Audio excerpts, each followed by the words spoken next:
Sound Art is a product that is a speaker and it's art. We combine it together and we call it Sound Art. What makes it so unique that any picture can be your speaker? Sound Art gives you the high quality sound without the ugly speaker. This isn't a picture with a speaker, the picture is the speaker. Just imagine your wedding picture uploaded onto a canvas and now it's speaking 10,000 tunes. I mean, it's a very cool concept. What we like so much about it that you can take anything that means something very special to you, upload it on the canvas, have it hanging up in your room, your balcony, wherever you want to put it, and now it's a speaker. I mean, how cool is that? It's something that we have that and no one has. No one has this product. It's just a great gift to give anybody. It's just a neat concept. Around here we say, art never sounded so good.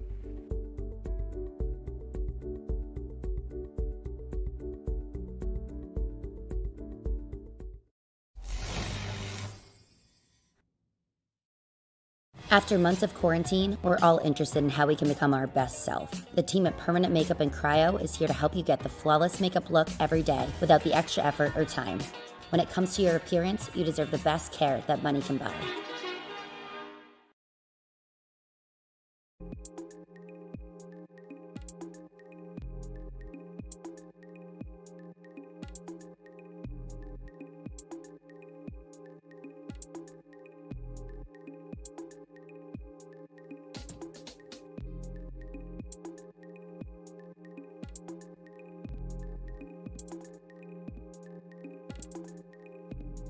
The Indianapolis Motor Speedway, home of the biggest race in the world and considered to be one of the most sacred of motorsports venues. Since 1909, the track has become a tattoo on the heart and soul of any racer, and its reach spans far and wide. Tonight, though, we shine a spotlight on some of the drivers and talents who hone their motorsports craft not too far from these hallowed grounds in Speedway, Indiana.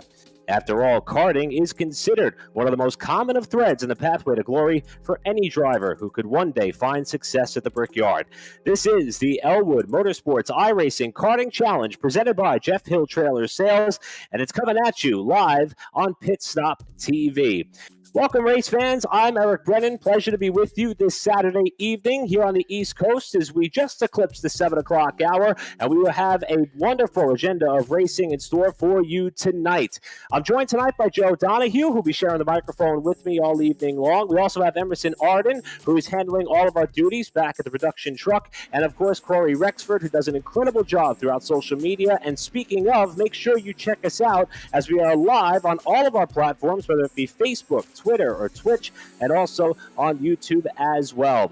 And Joe, one of the things that we've been watching here throughout the practice session, this particular race vehicle and this particular track, the Indianapolis Motor Speedway road course, is what we will be utilizing tonight with the Indy Pro 2000. It's created an even mix as far as a competitive gap on lap times. It seems a little bit challenging for some competitors. We've seen a lot of mistakes. The race, though, is going to be 90 minutes in length. Not competitive to a karting sprint, I would say, but I think we're in for a pretty entertaining show here tonight.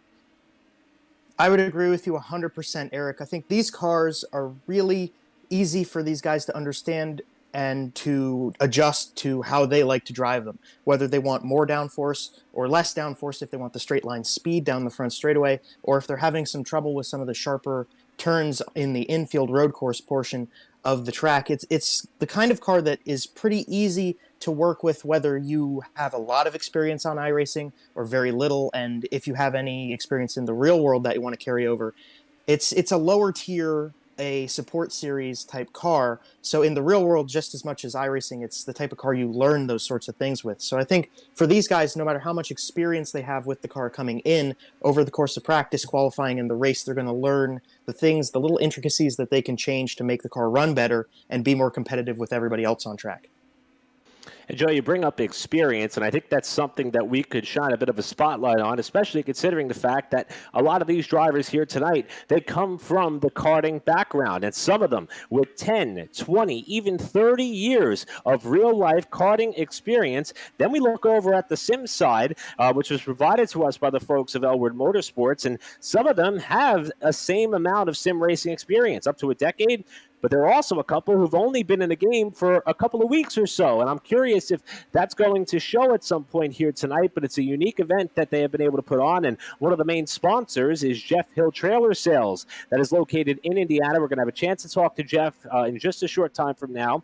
But Joe, I really like the mix of drivers that we have here, and it's shown so far through the practice sessions. It's shown so far through qualifying. We'll talk a little bit more about the schedule in just a moment. But have you had an opportunity to drive this style car on this style track? And, how challenging is it for some of the competitors who maybe only have a couple of weeks or a couple of months on the sim to get adapted to this type of handle, maybe compared to a very lightweight and smaller scale go-kart?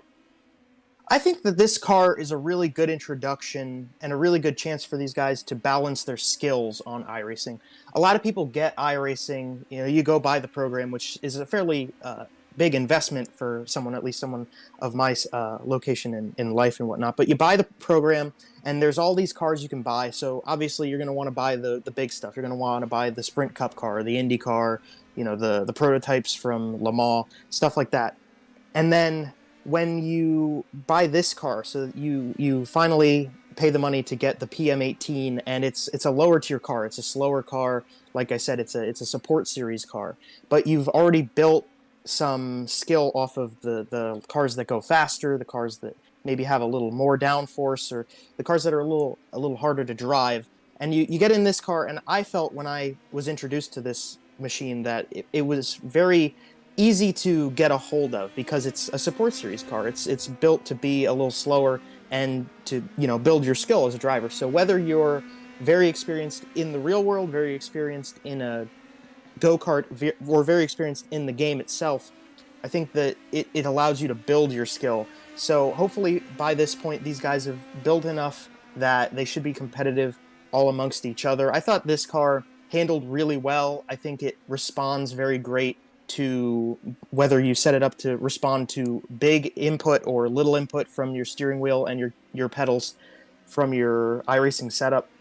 I think that it's a really great car that you can put down some consistent laps in. I think that it's very forgiving on the drivers if they make small errors. And that's some incredible insight with Joe Donahue. I'm Eric Brennan, and now we have a chance to bring a third voice into the mix here tonight, and that is one of the main reasons behind this Elwood Motorsports iRacing Karting Challenge here tonight. From Jeff Hill Trailer Sales in Hagerstown, Indiana, we'd like to welcome Jeff Hill into the broadcast booth with us. And Jeff, I'll tell you what, we had a chance to go over some of the names that are on this entry list, and it's impressive. Even as somebody who has my hands a little bit into the world of karting, a lot of names that we, of course, recognize. But first, if you can, tell us a little bit more about this event as a whole. How did it come together? Why the Indianapolis Motor Speedway? And how much fun have you had putting it all together? Well, Alan actually put most of the event together, and he called me and said, hey, you want to race? You want to help sponsor this thing and have something fun to do? And I said, absolutely.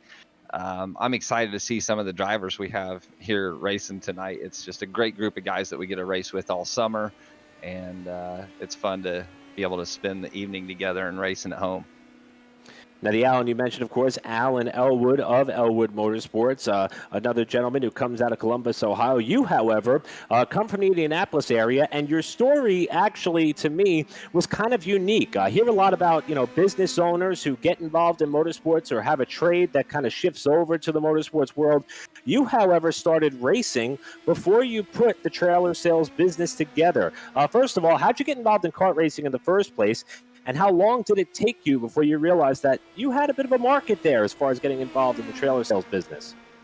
Well, I'd been around the industry of trailers for years. I was a professional DJ for about 25 years up until March, and COVID, of course, shut professional DJs down. Then I started racing about 8-9 years ago. Elwoods were actually my first customers, and they said, hey, where do you get your trailers from for your DJ company? I said, well, I can build you one. So I built them one, and from then on, I just keep selling more and more trailers. I think we've got about 1.5 million on order right now with the factory, and we just build some awesome trailers. And I love racing. My dad took me to Winchester Speedway, Indianapolis Motor Speedway, Eldora, Anderson, Kokomo, Gas City. So I grew up racing, and I grew up loving this sport. So in order to give back, one way I can do that is by helping guys get great trailers at a great price. Yeah, obviously there is no shortage as far as racetrack options at that quadrant of the country. Envy you for that, of course. And with all of those unique venues, you consider your home track to be that of Newcastle Motorsports Park. And the Adams family out there, who does a great job holding numerous events, whether it be on a club level or national level. It's actually a fan favorite for many who I talk to within the karting industry. You've got 9 years of behind-the-wheel karting experience. Tell us a little bit more about your career as a kart racer. Do you kind of stick to the region? Do you like to get out and travel? What does your agenda look like as far as your race schedule for 2021? Starting out racing, we stayed pretty local here at Newcastle. A few years ago, we just were financially able to venture out more. We've got to go to Jacksonville and run the Maxxis Nationals. We've ran USAC karting events such as Elkhart, Battle at the Brickyard. Ran a few SIRA events over the years. There's so many great karting organizations here in the Midwest and in Indiana. OVKA over in Ohio at Camden, the Buckeye Karting Challenge we're going to run this year. We'd like to get to Quincy. There's a few other big road races we'd like to do, but it all comes down just to time and family and everything else. Now, obviously, the year 2020 threw a lot of curveballs to everybody, professionally, racing-wise. I'm sure that you, along with all of us, are very excited to kind of turn the page over to 2021. And being as so, it looks as though that, we're beginning the year with, the racing world is back in action, hot and heavy. I understand that SCUSA kicked off their winter tour down in Homestead tonight. How are things looking for you as far as this season, even on the business side, with all that you have to do along with the trailer company? And again, for more information, visit JeffHillTrailersales.com. Is business kind of on the up and up now that things are coming back to, we'll call it, a relative normal? Yeah, I think over the last year, I think a lot of customers not racing, it was, come March, they had their race cars ready for race season. That money had already been spent, and they were like, we're not racing, so what am I going to do with this other money now that I'm saving that I'm not racing? So the trailer industry actually went crazy. Just highest sales records in history all across the board, whether it be an RV, motorhome, or cargo trailer or a race trailer. So in that respect, business is amazing. And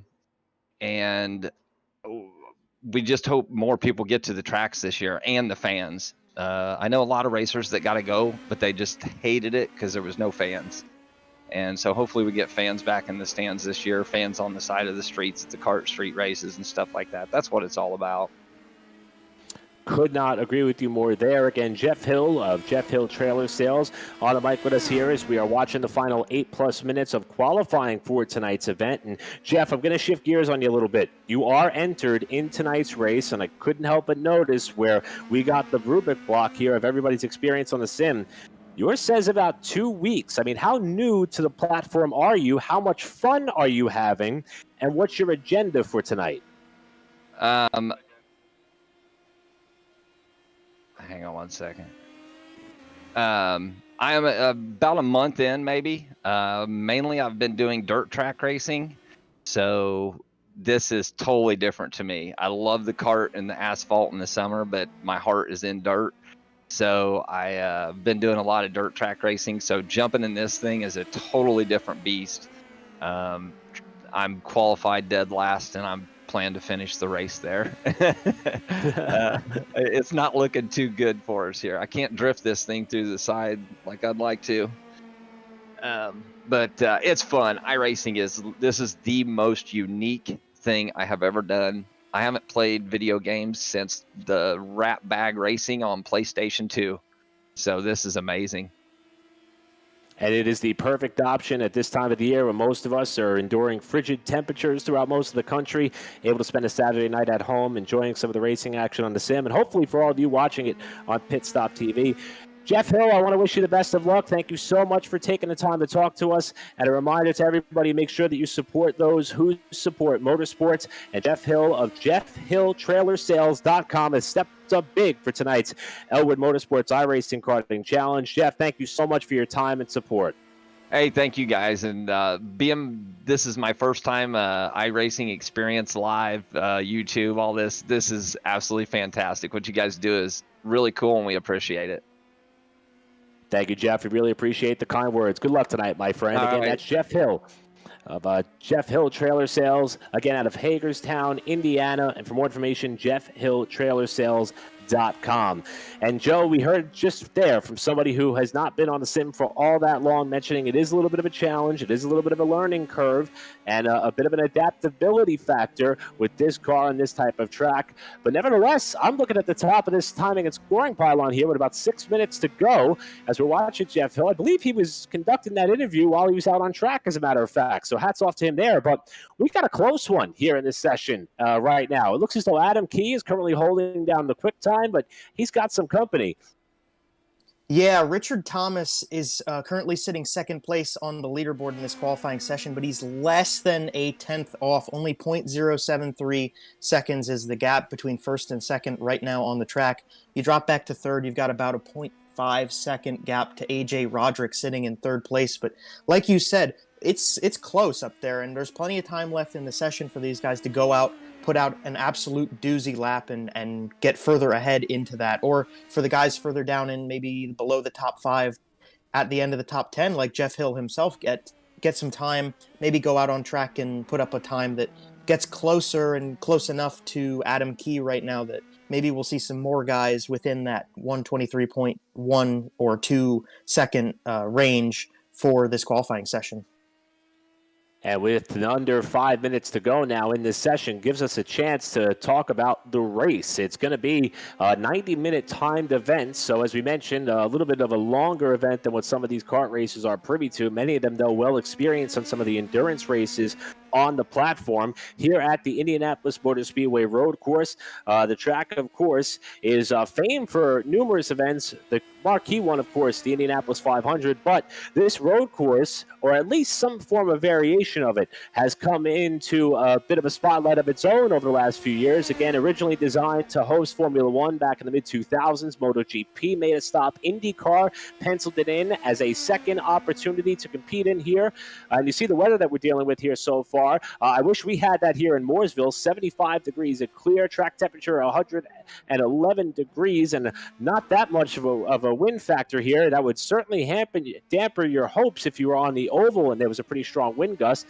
But I would say absolutely perfect weather under this set of circumstances here tonight on the Indianapolis road course, on a track in which many drivers have grown to love over time, so much so that the stock cars and the Cup Series will be taking part in it for the first time in 2021. Now, Joe Donahue, we have been talking about this style car, this style track, and let's talk about this style race. Is 90 minutes enough time for a driver who did not prepare accordingly to fall out of the seat? Or is it enough time that if you do make a mistake or do put one foot wrong, you have enough time to make it back? Well, so in iRacing, you have your setup on your car, and when you start the race, you're pretty much dedicated to what you've set your car up to be. But in terms of learning and making mistakes and gaining back the time, 90 minutes is enough time. I would see it as enough time to do it once or twice at the start of the race. You know, make small errors that obviously don't ruin your day and take you to the pit lane for an extended period of time, but make mistakes for the drivers. Make some mistakes. Learn how to drive the track if you don't have the experience, and make the mistakes early and learn from it. Adjust your car, what you can inside the car, and you certainly have more than enough time, I believe, to go from the back to the front, maybe once or twice, and learn as you go. 90 minutes is plenty of time for these guys to be smart about what they're doing out on the track and make the little errors and know, hey, maybe I should brake 500 feet before I did last time, or hey, if I go full throttle through this turn, it doesn't give me a nice apex for the next one. That kind of stuff. And then just that kind of stuff is what you need to learn to be competitive. And I think over the course of 90 minutes, you have more than enough time to do that.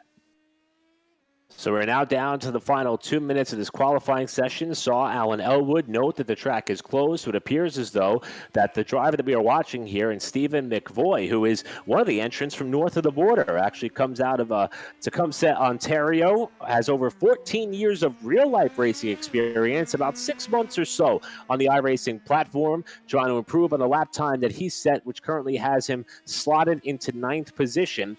But the clock is continuing to wind down before we we turn over to our 90-minute feature event, where it looks as though Adam Key may be leading us down to green flag, unless McVoy could pull a rabbit out of the hat here and pick up over 2.2 seconds to leapfrog his way to the top of the pylon.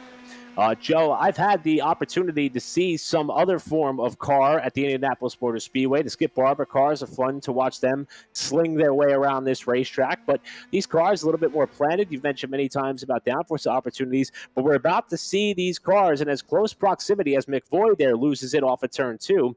We're about to see these cars run as close as they have all night long. How important is the start going to be? I think the start's going to be crucial for confidence and for tempo over the course of the race.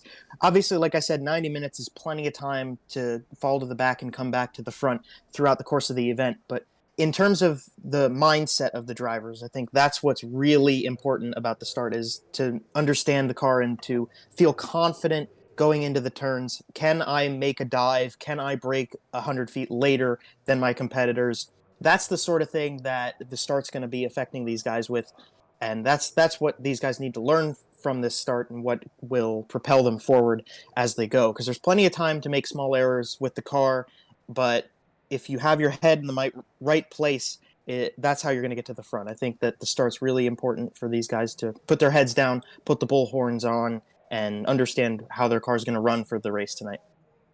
Yeah, before the session officially comes to a close, we have the full starting lineup in hand. Officially, it's actually just beginning to wind down. You brought up a really good point there, Joe, the temptation of the start. That is the best opportunity to make up as many positions as you can.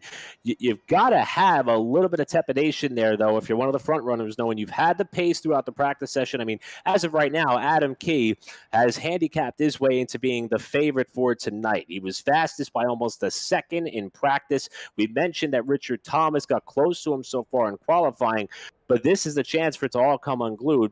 You know, if you're one of those pace setters, how weary are you of that rear view mirror as they approach turn 1? Oh, I'm scared to death. I mean, as the type of driver that I am, and there are a lot of drivers who don't think the same, but if I was sitting on the front row, I would be scared. I'd be watching that mirror more than I'm watching out the front, because you just got to be careful with going into turn 1. I mean, people get aggressive. You know, everybody wants to try to be the hero, and you can't do that. You have to be smart. You have to be conservative going through that first turn, because it's that age-old classic saying in motorsports: you can't win the race in the first turn, but you can sure lose it. So I'd be nervous about that, but I hope that everybody out on the track, and like you said, there's so many people with experience in the real world of racing, as well as a lot of guys who have a lot of experience in the program. I would hope that they use that smarts and they use their intelligence to not make a big incident out of the first corner. But to go back to the question, I would be very nervous right now. So a lot of the front runners going to be on their toes as we inch closer to the start. Want to echo the sentiments of what I'm seeing in the iRacing chat, and that is a thank you going out to Alan Elwood of Elwood Motorsports for putting on this event here tonight that has a lot of drivers of that portion of the country excited to have something on their schedule that they're able to jump up and do before the warm weather hits and before their real-world racing schedule kicks off into high gear. We also want to echo the same level of thanks to Jeff Hill of Jeff Hill Trailer Sales in Hagerstown, Indiana. It is because of him, as well as Elwood Motorsports, that we all have the pleasure to be bringing you tonight's racing action here live on Pit Stop TV. And with that, the field is going to form up on the front straightaway. And here's a look at our starting lineup with Adam Key, who set the quick time in qualifying by a narrow margin over Richard Thomas, who shares the front row on the outside in car number 55. We had 11 cars that took time in qualifying. A couple more were registered for the session. Third place starter, A.J. Roderick at car number 56 out of Ohio, out of Chardon, Ohio, is going to line up inside of row 2. Outside, it's going to be that of Phil Brown in car number 11 out of Louisville, Kentucky.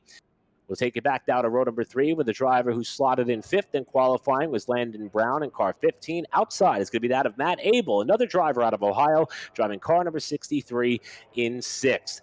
Back to the 7th position, Steve Ritter, car number 16, is going to roll off on the inside of row 4. Outside, one of the late entries, missed most of practice, was Addison Iannello, jumped right up in the midway sector of the time charts, car 46, and Iannello is going to roll off in 8th. And the rest of the top 10 is going to see Steve McVoy, who was one of the last cars on track in qualifying, and David Cole of eKartingNews.com driving lucky number 13, rounding out your top 10. Yeah, and you look back to 11th place here. The guy we talked to, the sponsor of the race, Jeff Hill, going to be starting on the inside of Scott List Rambler. That's going to be exciting to see him come to the front throughout the course of this one, and I'd be watching for him because I think over the race, over the run, he's going to start learning and he's going to start making those moves. He obviously is going to want to do very well tonight. It looks as though that we are getting set to go here for the Elwood Motorsports iRacing Karting Challenge. After Adam Key set the quick time in qualifying, he's got to try to hold on to that P1 spot for 90 minutes as we get set for this standing start on the narrow front straightaway of the Indianapolis Motor Speedway. Here we go for the Elwood Motorsports iRacing Karting Challenge presented by Jeff Hill Trailer Sales. And we are on the ready. Green flag is up, and it's going to be Key with the jump down to turn number 1. A little bit of tire spin from the inside of row 1. One car into the wall on the front straightaway, and it's Key with the advantage, trying to block the inside lane as they approach 1. They come through turn number 1. Adam Key's going to be holding onto that race lead. AJ Roderick running in second place there. You see a small gap building. Back to Addison Iannello now in third spot through the first set of turns. Oh, there's cars sliding all over the place in the corner. That was McVoy sideways. I think a little bit came to the... Yep, David Cole got into that one. Richard Thomas, they're all over the place down there. But back up front, just checking in again, Adam Key leading them down Holman Avenue. And it looks as though that we are going to have a caution flag after that incident down into what looked to be the exchange of corners through about 3, 4, and 5 was the trouble spot. We're going to go back and take a look at it here while we can. I know that Jeff Hill had a problem on the front straightaway getting underway. Standing starts also could be very tricky at times. Here's Hill on the back row after having some misfortunes in qualifying. He mentioned how he was trying to learn and adapt to this car. And this was at the start of the race. And as he kicked that car into high gear, looked as though he lost it and tagged the inside wall relatively hard with the driver's left-hand side of that car. But, Joe, I know that that was not the only incident to draw the yellows. We now go on board with Hill here, who tags the inside wall. But there was more carnage that took place a little bit further up in the pack that collected some drivers who were well up in the top 10. Yeah, it looked like everybody just kind of came into that corner with a little bit too much steam. McVoy, you're watching now, the replay, was one of those drivers. They came through the 3, 4, 5 section, and yeah, so McVoy was the first one to start sliding. He got a little bit far out on the apex, and then the two behind him, including David Cole there, you saw David Cole just going around the outside with no contact, so he should be okay. But yeah, just a little bit antsy and aggressive into that corner. I think maybe they steering in too much. Was McVoy just too far out and trying to cut back in to make that apex a little too sharp, and the rear of the car just slid out from underneath them. They got cold tires. That's probably a factor in what just happened. A little bit of contact behind him too sent the other guys around. But yeah, just a little aggressive and a little bit of the cold tires, I think, setting in and having these guys all having their cars operate at less than perfect condition to start this race, and being a little aggressive. It doesn't pay out very well. It didn't really work the way they wanted it to, and obviously now we got a yellow because of it. The yellow was thrown by the officials due to the multi-car incident down in that portion of the racetrack, the first sector, we'll call it, of this 2.6-mile layout, and that's going to slow the pace of the field, and it will give us a rolling restart once the track is deemed clear and we are ready to get back underway. You see the field behind the pace car here, now coming up onto what is typically the short straight between turns 1 and 2 on the oval. One of my favorite elements of this course is the fact that they are not utilizing the chicane that was put in place towards the tail end of the 2000s in what they call Speedway Turn 1. This is turn number 13. Of course, an off-camber, typically wide-open right-hander, and a number of drivers appear to be taking advantage of the yellow to hit the pit lane. And Joe, this is the upside of this endurance event. I mean, look at the clock. We still have over an hour and 26 minutes to go. So if you were caught up in one of those incidents, you do have time to get the car repaired, and you don't necessarily know whether good luck will be on the side of the front runners throughout the duration of this event, as Alan Elwood is one of the drivers who is elected to hit the pit lane. Long way to go in this one. So, if you were able to drive away, you might as well come on in, get the car serviced, get it repaired, get it right. You've got plenty of time behind the safety car, and give it another try. Absolutely. If you were at the tail end of the field especially, now would be a perfect opportunity to put on some fresh rubber, get a little bit of fuel back in the tank, and have the car set up to run a little bit longer than the guys who stayed out and the guys who are up front. But as a driver, the psyche of this yellow is pretty big, because obviously you get so pumped up, ready to go for the race. You're revving, you're sitting on the starting line, your car's getting revved up, the lights go out, you go green, and then only a few turns into the race you go yellow. So now you're pacing behind the safety car, and you were so ready to get racing, you're so ready to start building the gap if you're Adam Key, or start making your way up through the field, but now you got to yellow. So now you got to pace and you got to be patient. And for these drivers, that's something they're going to have to overcome, is that this setback of time that we're now behind the pace car, as opposed to what they wanted, which was obviously to go green flag racing.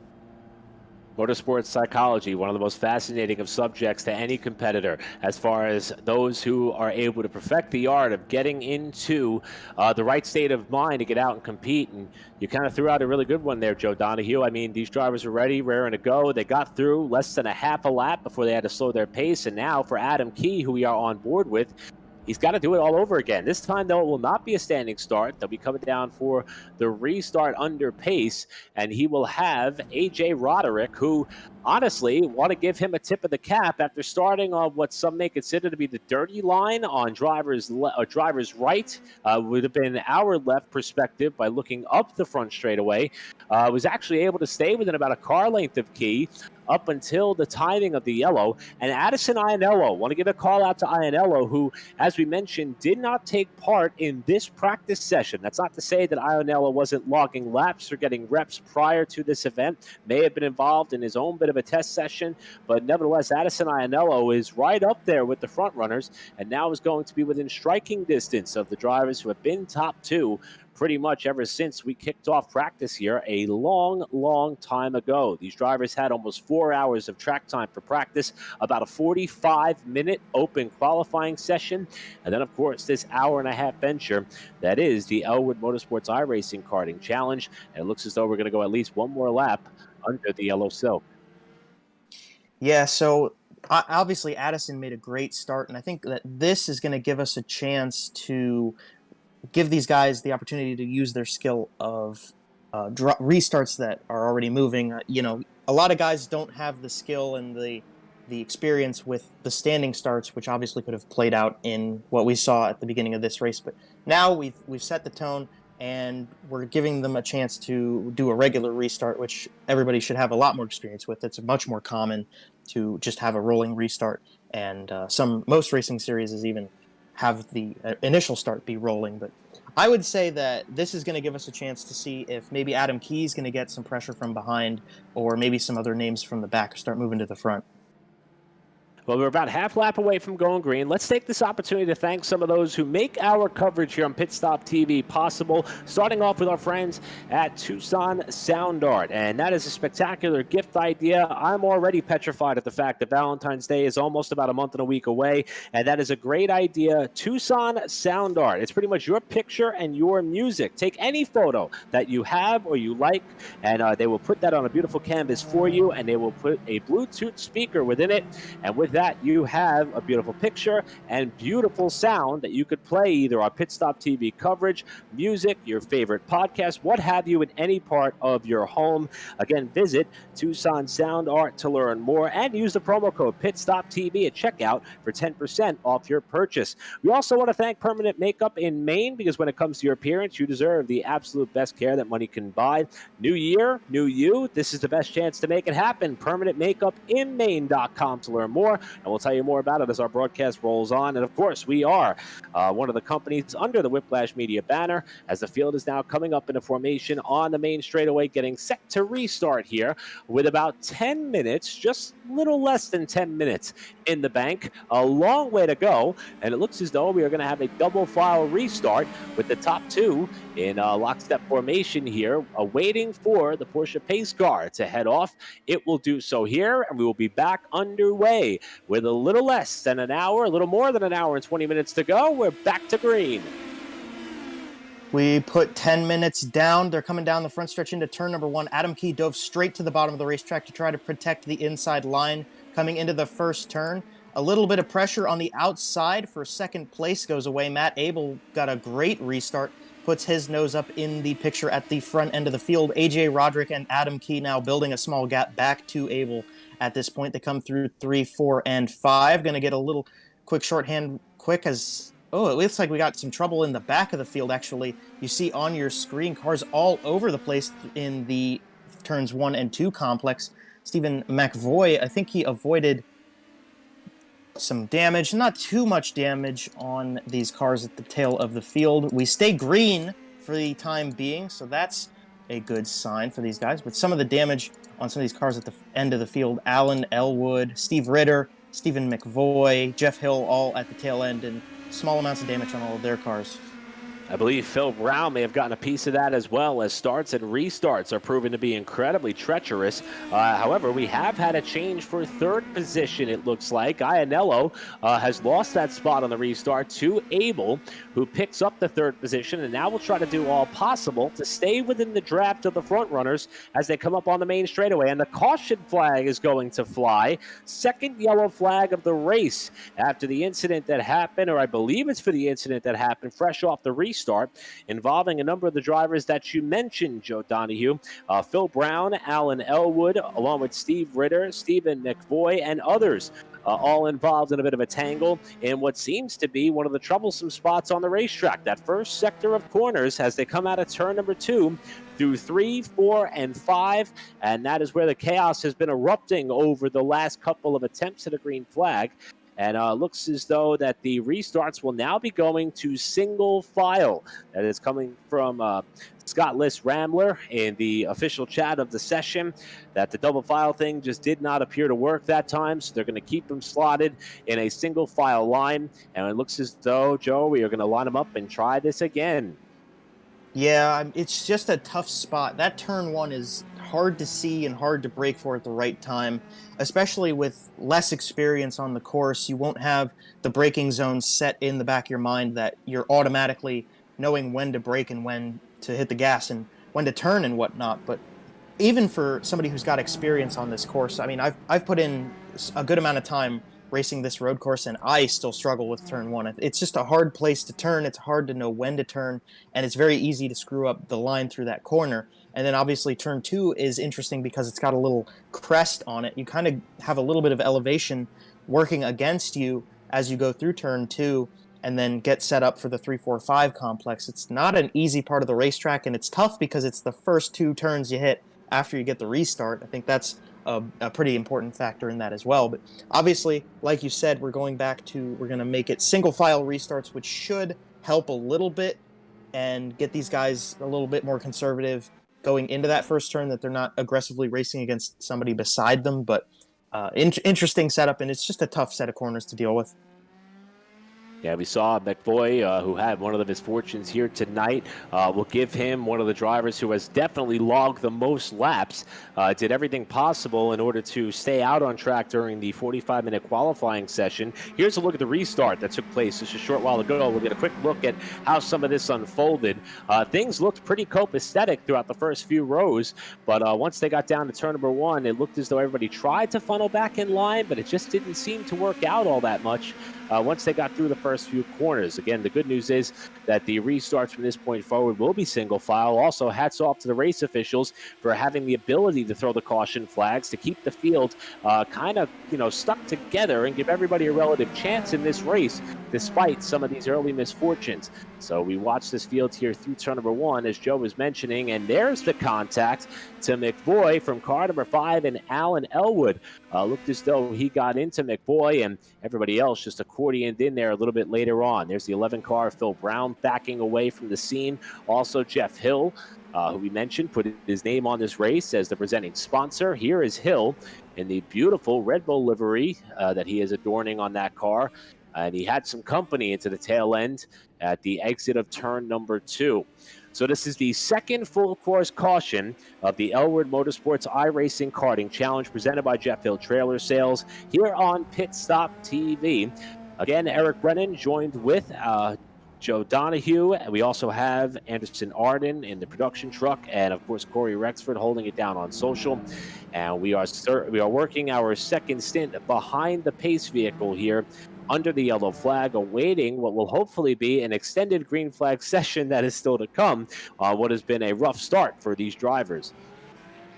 Yeah, it's just been a learning curve for these guys, and they're just putting experience under their belts of racing side by side through those corners. Like I said before about turns 1 and 2, it's a tough complex. It's just hard to get right. It's hard to get in there at the right spot. It's hard to make it through the turns without, making any mistakes and having to deal with the elevation change through the middle of turn 2, right when you're on the apex. But for that incident, it's just a part of the race that you can put behind you and, learn from it and move forward. I think that's what all these guys want to do. They want to get in some racing, and they want to get in some green flag racing, some good competition out on track.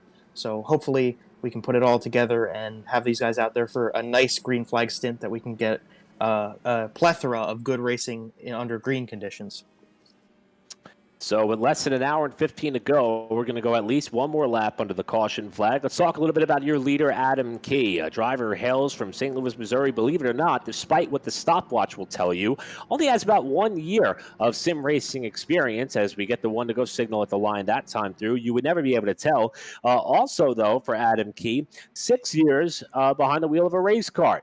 And he actually considers Gateway Kartplex to be that of his home track. And, of course, that Gateway area is pretty much diving in nose first into motorsports after things looked a little bit bleak at that part of the country. And then, of course, you got some healthy investors and backers for the Gateway area, including that at Gateway Motorsports Park, and just some of the improvements they've been able to do at that facility. And from what I understand is they're looking to host racing events virtually year-round. And it's a great place for Adam Key to be involved in motorsports and to hone his skills, and it is obviously paying off in big dividends. At least he's proving so here so far tonight. Hasn't been able to do so much under green, but at least up to this point, he put himself out front and clear of a lot of the carnage that has been taking place behind him. We'll also talk a little bit about AJ Roderick out of Chardon, Ohio. He, too, about 1 year on the sim. Can't necessarily be able to tell that just yet, considering how he's been able to fare against a lot of his competitors here. And the Ohio native has 18 years of kart experience, and he considers Thompson Kart Raceway to be his home track. One of the tracks that I was actually not too familiar with here on the list, so I will be doing my homework because it's obviously worked very well for AJ Roderick as far as being able to show him and learn the ropes of navigating a race vehicle, whether it be in real life or on the sim. And that's a closer look at our front two as we are getting set for the restart. Matt Abel rounds out your top 3. Addison Ionella, despite not turning a single lap in the practice session, takes you back to 4th. And David Cole, we're going to be talking a lot more about him and all that he does for the sport of karting in just a short bit after we get through the restart. Currently rounds out your top 5, and that's despite Cole being involved in a couple of the on-track incidents. Well, here we go. We're about to get set for another restart here, Joe, with Adam Key holding down P1. Yeah, so they're going to come through this final corner real quick, the guy out of St. Louis. And I got to say, before we get this green flag, I want to mention that Gateway Kartplex is absolutely beautiful. They did a lot of good work with it. They put a lot of money into it. And for Adam, it's a great place to build his skills that he's going to be using right now. As the pace car pulls off, they're waiting for the green flag, single file, and the green comes back out. Adam Key got a great jump off that restart, puts a nice little gap into second place, which is going to slightly disintegrate into turn number 1. The draft down the front stretch got AJ Roderick back within striking distance. Obviously, Adam Key going to keep them single file through 1 and 2. David Cole slid a little wide out of turn 2, but aside from that, I think everybody got through there safe. and through 3, 4, 5. Looks like a little battle shaping up for third place, but looks like the field is still clean. We might get some time here. Fingers crossed, as we still got about a half lap to go before we consider this restart a clean one, I would say. But the battle for third is hot and heavy. Matt Abel and Iannello spoke too soon, and it looks as though that is going to be Stephen McVoy, who loops it around there in what looks to be that of turn 5, maybe perhaps the turn 6 portion of the racetrack. Good news, though, we're still green, and Adam Key has got about a 0.3 of a second advantage over what appears to be a true pack of cars for third on back. The spot is currently held down by Matt Abel. Behind him, the driver that he overtook, and Addison Iannello. Richard Thomas trying to climb up the scoring pylon after gritting up in second spot, fell down the running order just a little bit, now running in 6th. And David Cole's trying to get one of those spots back as they're going to run side by side through the banking. Yeah, they're side by side down the front stretch, and this is a great place to see some good racing. There's a side by side battle for the lead actually going into turn number 1 as well. That is Adam Key on the inside. Roderick on the outside doesn't get that run around the top side, but we cut back in with the guys running for 3rd, 4th, and 5th. They all go single file through 1 and 2 as well. Some battling still going on. Elwood still putting pressure on David Cole through 3, 4, and 5 at the moment. Iannello looked like ran a little bit high through turns 5 and through the fast kink. They're still all neck and neck and running with each other. This is a good little group right here, and they could be shaping up for some exciting racing.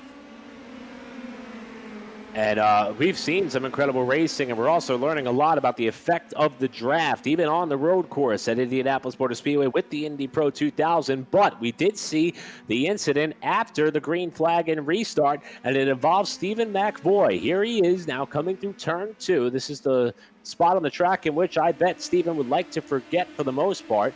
Running by himself and comes through here. Now setting up through turns 3 and 4, it appears. Following in the tire tracks and just stepped a little bit sideways there. May have gotten to the power a little bit too fast, and it loops the car around. Fortunately, kept it off the tire barrier there to driver's right. He's going to be able to rejoin at the tail end of the pack. Currently running 12th of the 12 cars that have taken the green flag in this race, and he still has, looks to be about a little over an hour's time to make that up, as we go back now to some of the racing that is happening towards the head of the pack. This is your leaders. And Joe, I'll tell you what, it looks as though that the fact that we are using Speedway Turn 1, we'll call it Road Course Turn 13 of this racetrack, that full throttle launch off of turn number 11 up onto the short chute is really allowing Roderick to utilize the draft and keep the pace with Key at the head of the field. Absolutely. The PM18 is a great car for drafting and for passing in that sense. This car it punches a pretty good hole in the air as it drives through it, that you can get that draft and make up the time in the draft of the car in front of you. I think for these cars and for the way that they race with that draft as a factor, and having no chicane in that Speedway Turn 1 gives them time to get up to full speed, and that's just more time in the draft that they get to catch up to the guys in front of them and keep each other within striking distance when they go into the braking zones to try to make those passes. So for this car and this track right now, I agree with you 100%. I think it's awesome that we're running the Speedway Turn 1 without the chicane. It's giving AJ Roderick right now especially a great chance to keep his nose in with Adam Key and give us a nice battle on screen. I believe last time through, Roderick was actually credited with leading the lap at the line. Now we watch Key defend inside driver's right in preparation of the right-hander at turn 1. Roderick tries to go wheel-to-wheel with him outside. He'll duck back in line as they come through the first and now second corner. And then another two-car pairing a little bit further back that sees Abel and Iannello, or make that Abel and Thomas, as a matter of fact, running in second or third and fourth respectively, and some more two-car tandems trying to settle out positions here in and around the top 5. Yeah, they're still all over the place with each other, and it's really great to see that. You're seeing on your screen now, it's Abel getting a little bit of pressure from Richard Thomas, but there's still a small gap in between them. They're coming down Holman Avenue, and this is another really great drafting and braking section where we can see some nice passing going on throughout the course of the race. You're on board with AJ Roderick, as he is still within very close distance to Adam Key, definitely showing Adam that he is just as fast and is going to be a a force to be reckoned with throughout this race. We've got about an hour to go, so we're only about a third of the way into the race. Plenty of time for something to happen and for AJ to put something together. And in fact, he's going to put something together right here down the front stretch. They're going side by side, and it's going to be a drag race to lead the lap. That one is going to go to AJ Roderick. The lead changed hands a couple of times here so far in this race. Question is Roderick far enough alongside to make the pass and make it stick as they approach turn one? He is. He's got the lead clearly this time through turn one. First time we've seen that all race long, as we're about 30 minutes into this 1 hour and 30-minute contest. And Roderick, who has led at the stripe before, first time, though, he's been able to hold it through the first sector of the racetrack, and now it's Key's turn to try to see if he can learn and master the effect of the draft. But first, he's got to keep pace with Roderick as they work their way now up onto the far side of the course, the back straightaway off turn 7.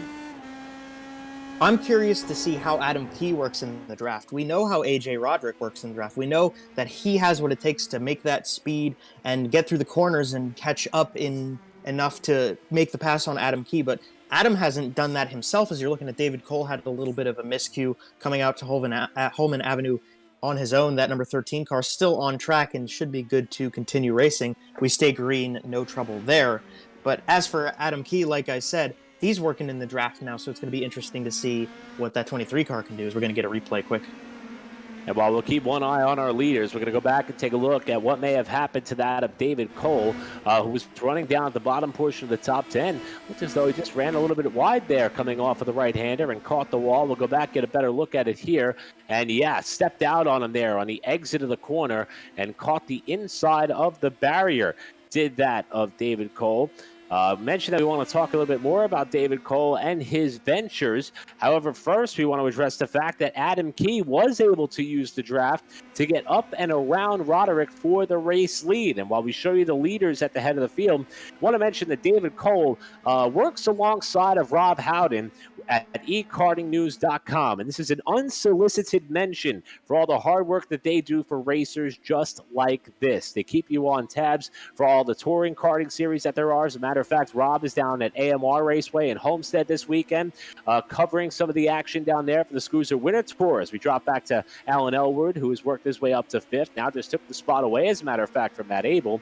But David Cole does a lot for the karting industry, one of the most likable guys that you could see in the pit area. As a matter of fact, once you know that he is on hand, you know that your sport, your series, and your drivers are being covered through and through. As we got a spin in front of this battle, curious to see who that may be who has gone around. That is Richard Thomas, who had a podium spot the last time through, was running 3rd, and he gets it righted. Also, Iannello appears to be involved. Yeah, that was a tough break for those two. They were really running well up at the front, and I was going to mention that earlier, that Richard Thomas was making time up and got himself into the podium spot. We'll catch a replay really quick and see what became of this scenario and this incident that has led him to the tail end of the field. You see the exit of the infield road course is where he's at, and he just looks like he just came out too quickly, got maybe apexed a little too soon. Iannello actually looked like either a reaction or a separate situation for Addison that put him way out in the grass. And but yeah, for Richard Thomas, it just got too far out into the grass before the rumble strip started, and obviously grass doesn't really have any form of grip. So yeah, so Iannello just all alone there, the 46 car, just lost the tail and couldn't get it under control enough to get into the next corner, and just the momentum took the car way off into the grass, and obviously nothing you can do once you're out in the green stuff. So that'll push Thomas back to 8th after he was running 3rd the lap of his troubles. Also, that's going to push Iannello back to 10th. And the big thing is Iannello 24 seconds off the leaders. Thomas 18 seconds off the leaders. Top two have broken away into a league of their own, and they're kind of going toe-to-toe and mano-a-mano for the top spot as they appear to continue to trade the lead lap after lap after lap. Going to be interesting to see the official lead changes on this event when all said and been done with about an hour to go. Key's going to protect the inside lane of turn 1 after Roderick was unable to get enough of a slingshot launch. Look at that. 4 lead changes here. 2 cautions for 6 laps total with our official race info report about 1/3 of the way through. And the top 2 are putting on a clinic. You see the timing and scoring pylon on the left side of your screen. They've got about 8 seconds on Matt Abel. And here comes David Cole. And we were talking about David and his ventures with eKartingNews.com as that incident happened for 3rd place. But David, of course, has been burning through all that he could on the keyboard, typing up reports of some of the racing action that's been happening all throughout the country in the world of kart racing. And he is a prominent fixture in the sport. And I'm sure that everybody is happy to see him taking part in this event.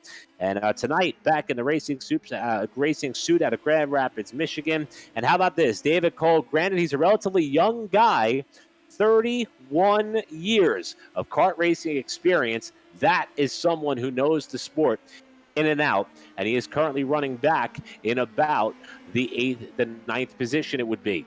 So, leaders still in a league of their own. Cole in a 3-car battle. Now he slips a little bit there off the corner. Going to lose his spot to Alan Elwood, who gets by.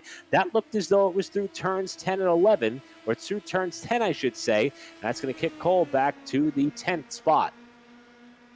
Yeah, it looked like Cole just carried a little bit more momentum than necessary to get through that turn. Elwood took advantage of it, obviously, but you're seeing on screen now the race for the lead. AJ Roderick still putting a ton of pressure on Adam Key. And the big thing about the way these two race down the front stretch that I want to mention for everybody to be watching as the race continues, AJ Roderick, when he has the lead, doesn't seem like he takes full advantage. Oh, Matt Abel got into the grass there. A little bit of a miscue.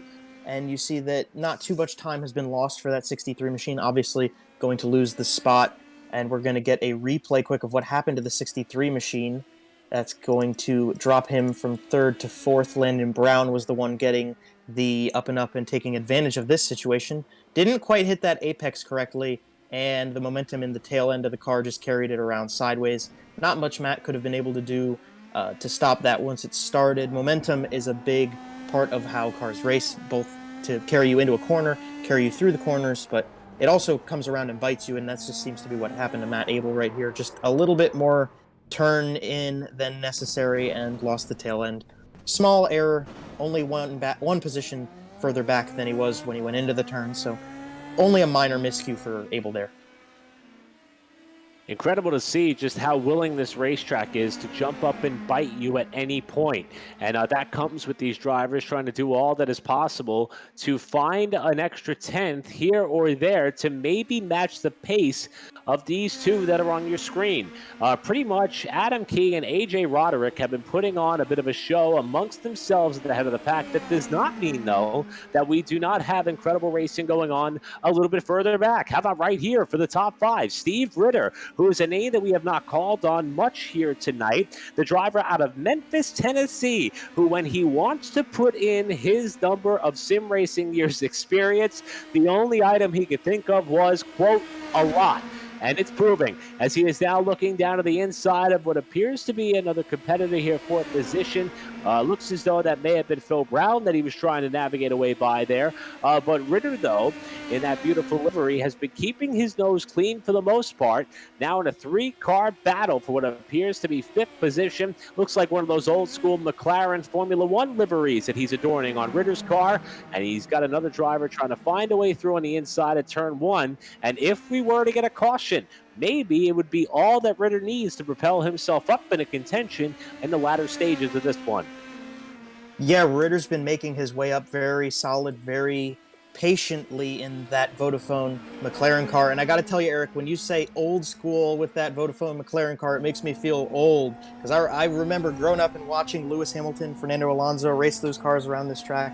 And it doesn't feel like that long ago. But for Steve Ritter right now, that's not his concern. His concern is just the cars in front of him. He's already gotten himself up to 6th place. Richard Thomas is definitely within striking distance in the coming laps for him, and he's just going to be precise, and he's going to be patient, get through his turns, make his apexes, and hit his marks, all that stuff he needs to do. But I'd be watching Steve Ritter right now because he's proven he's got the car underneath him, that maybe some of the other guys in the field don't quite have it down just yet, that they haven't matched all of their braking zones and all of the little intricacies that you need to put together really good laps. But Steve Ritter has been putting together really good, solid laps, so I'd be watching that car to get to the front in due time. We just passed the third of the way point, the 1 hour point just passed us, so he's still got absolutely a ton of time to slowly but surely work that car in and put together a run that maybe brings him up to where Adam Key and AJ Roderick are right now, which is side by side for the race lead again. And like I said before, or as I was saying before, it seems like Adam Key likes to defend the inside down the front stretch, whereas AJ Roderick is more than willing to go to the outside and let Adam run down low into the first corner. That has bitten him in the tail a few times here. We've seen him leading down the front stretch out of that speedway turn and get passed into turn number 1, and then obviously Adam Key takes the lead through the infield section of the racetrack. And that might be something that over time AJ Roderick's going to want to work out and maybe be a little aggressive about to try to stay in front of the 23 car. So in this, a 90-minute event, we, as you mentioned, Joe, have eclipsed the third of the way mark, and this is how close it is. Top 2 has pretty much been nose to tail. That is only with the assistance of 2 full course cautions. And then if we drop back here to this race for 4th, it too is virtually nose to tail. As a matter of fact, that's the race for 3rd. The orange car that is just up in front, that is Matt Abel. He just took that podium spot away from Landon Brown, who we are following through the left-hander. Who would have thought, though, that at this point in the race that some of these battles on the racetrack would remain this close and this competitive, and it's starting to, I would say, up the ante as far as the opportunity that we are going to be in for an absolute thriller all the way through. You see Abel here working his way around Stephen McVoy, who remains on track. We believe that David Cole has elected to park it for the night. McVoy is going to bring it down to the pit lane this time through, and we also see Addison Iannello coming off the pit lane here. But I would say that if you had to ask me going into this race whether I thought we would have a show this entertaining, I knew it was going to be fun to watch, but this close and this competitive, not just for P1, but for the podium spots and for all the top 5, I don't know that I would have predicted this. And how about Alan Elwood setting the fastest lap of the race? Talk about somebody hoping for a caution. Here's Elwood going into turn 1. He's proven that he's figured this thing out. And now what could he do if he can climb his way up further forward? Currently running in 8th. You saw Elwood got caught up in that second incident at the start, and surely that's going to set him back. But as you said, going purple on that lap, we're pretty far into this race to be putting up purple lap times. Usually you'd expect the car to be handling really well at the start when the tires are fresh and up to temperature, obviously, but then fresh and you've got your wits about you. But as the run goes on, they start to get a pattern down. They start to have a rhythm of going through these corners. And obviously that has been working out for Elwood, and he's surely been going faster and faster now to take the fastest lap time. It's a surprising point in the race to see that. It's a good time in order to see how this race will unfold, and Matt Abel, despite getting around Landon Brown, has been unable to shake Brown from his clutches just yet. And we've been talking about a number of these drivers and their racing experience. Matt Abel, a name has been around the world of karting for over 20 years, with his home track being that of G&J Kartway, the Ohio native, and that of Abel being chased down by Landon Brown out of Louisville, Kentucky, a driver who also calls Newcastle Motorsports Park his home, and that is a track at which has bred many race winners and champions. As a matter of fact, that racing venue known for hosting a Dan Weldon Memorial event for a number of years after his untimely passing back in 2011. And again, Scott Adams and his family doing everything that they can to put together a world-class karting facility. And the level of talent that comes out of the Newcastle Motorsports Park facility is incredibly impressive. And that is a trend that we expect will continue for quite some time. Meanwhile, back at the front of the pack, Adam Key, AJ Roderick. These two came down for the green flag, 1st and 3rd respectively. We thought that Key would have all that he needed to run away with this one, and it looks as though that all he really does need is the ability to be far enough ahead of Roderick for him to not be able to take advantage of the draft. And just as I say that, Roderick lays down the fastest lap of the race. I believe first driver to dip down to the 1 minute 23 very second bracket. We're talking qualifying times at that pace, but still a very, very long way to go as they approach turn 3. Yeah, I'm really surprised to see these guys going faster and faster with these tires getting older and older.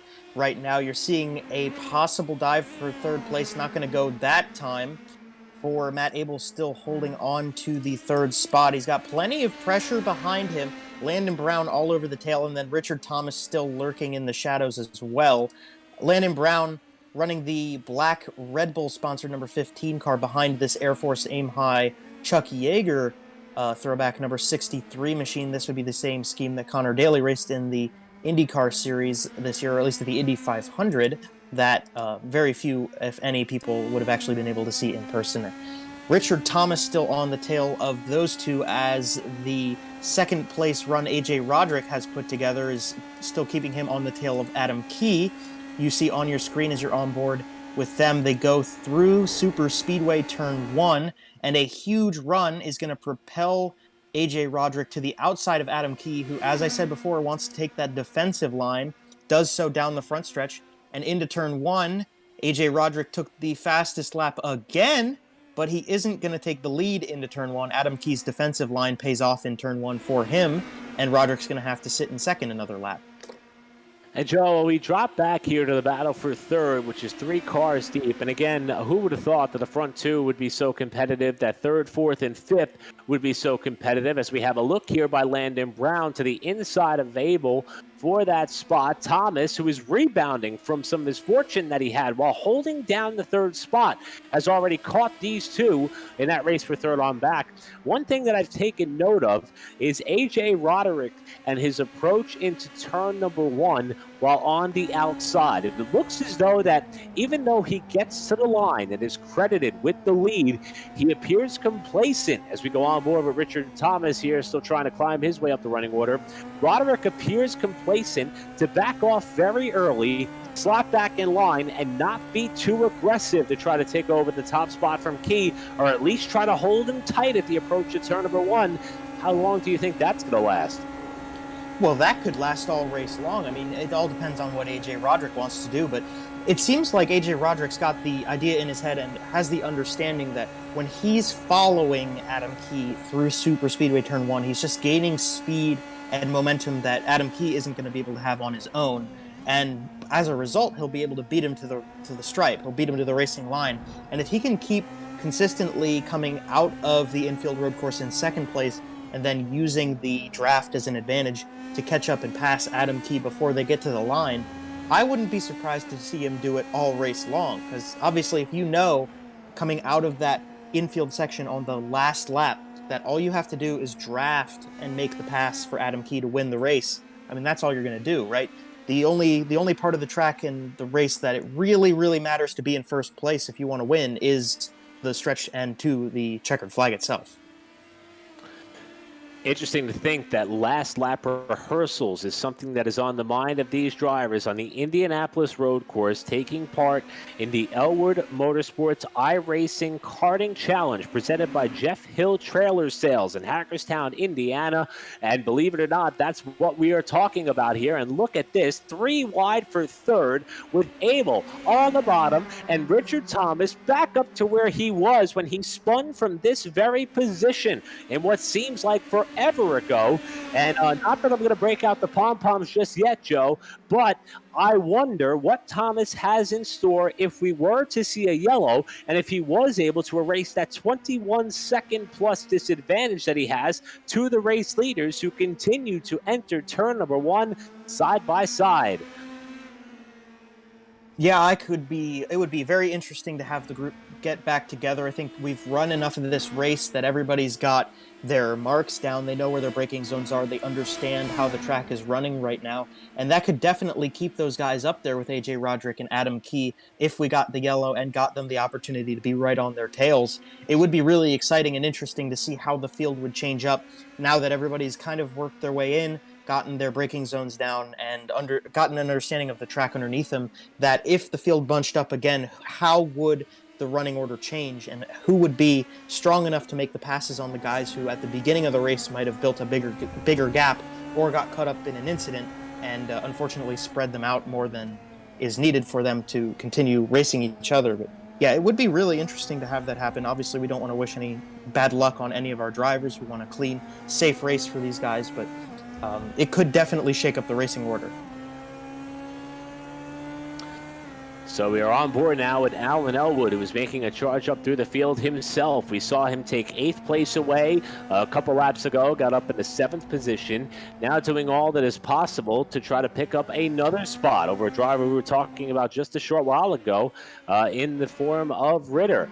Meanwhile, leaders continue to run side by side at turn 1 with Adam Key now holding down the lead. And Roderick keeping him honest. Here's that race a little bit further back. Almost some contact there as Matt Abel was in the slipstream of Landon Brown. And unfortunately, it looks as though that Thomas may have had a problem yet again. He was solidly up to 3rd, and he has now fallen from that position. This is the battle for 3rd spot. Thomas able to continue on. He's battling with Elwood for that spot into the first corner with Phil Brown not that far behind. But it looks as though that 3rd place is the bugaboo for Richard Thomas. That's the 2nd time he's lost that position and more.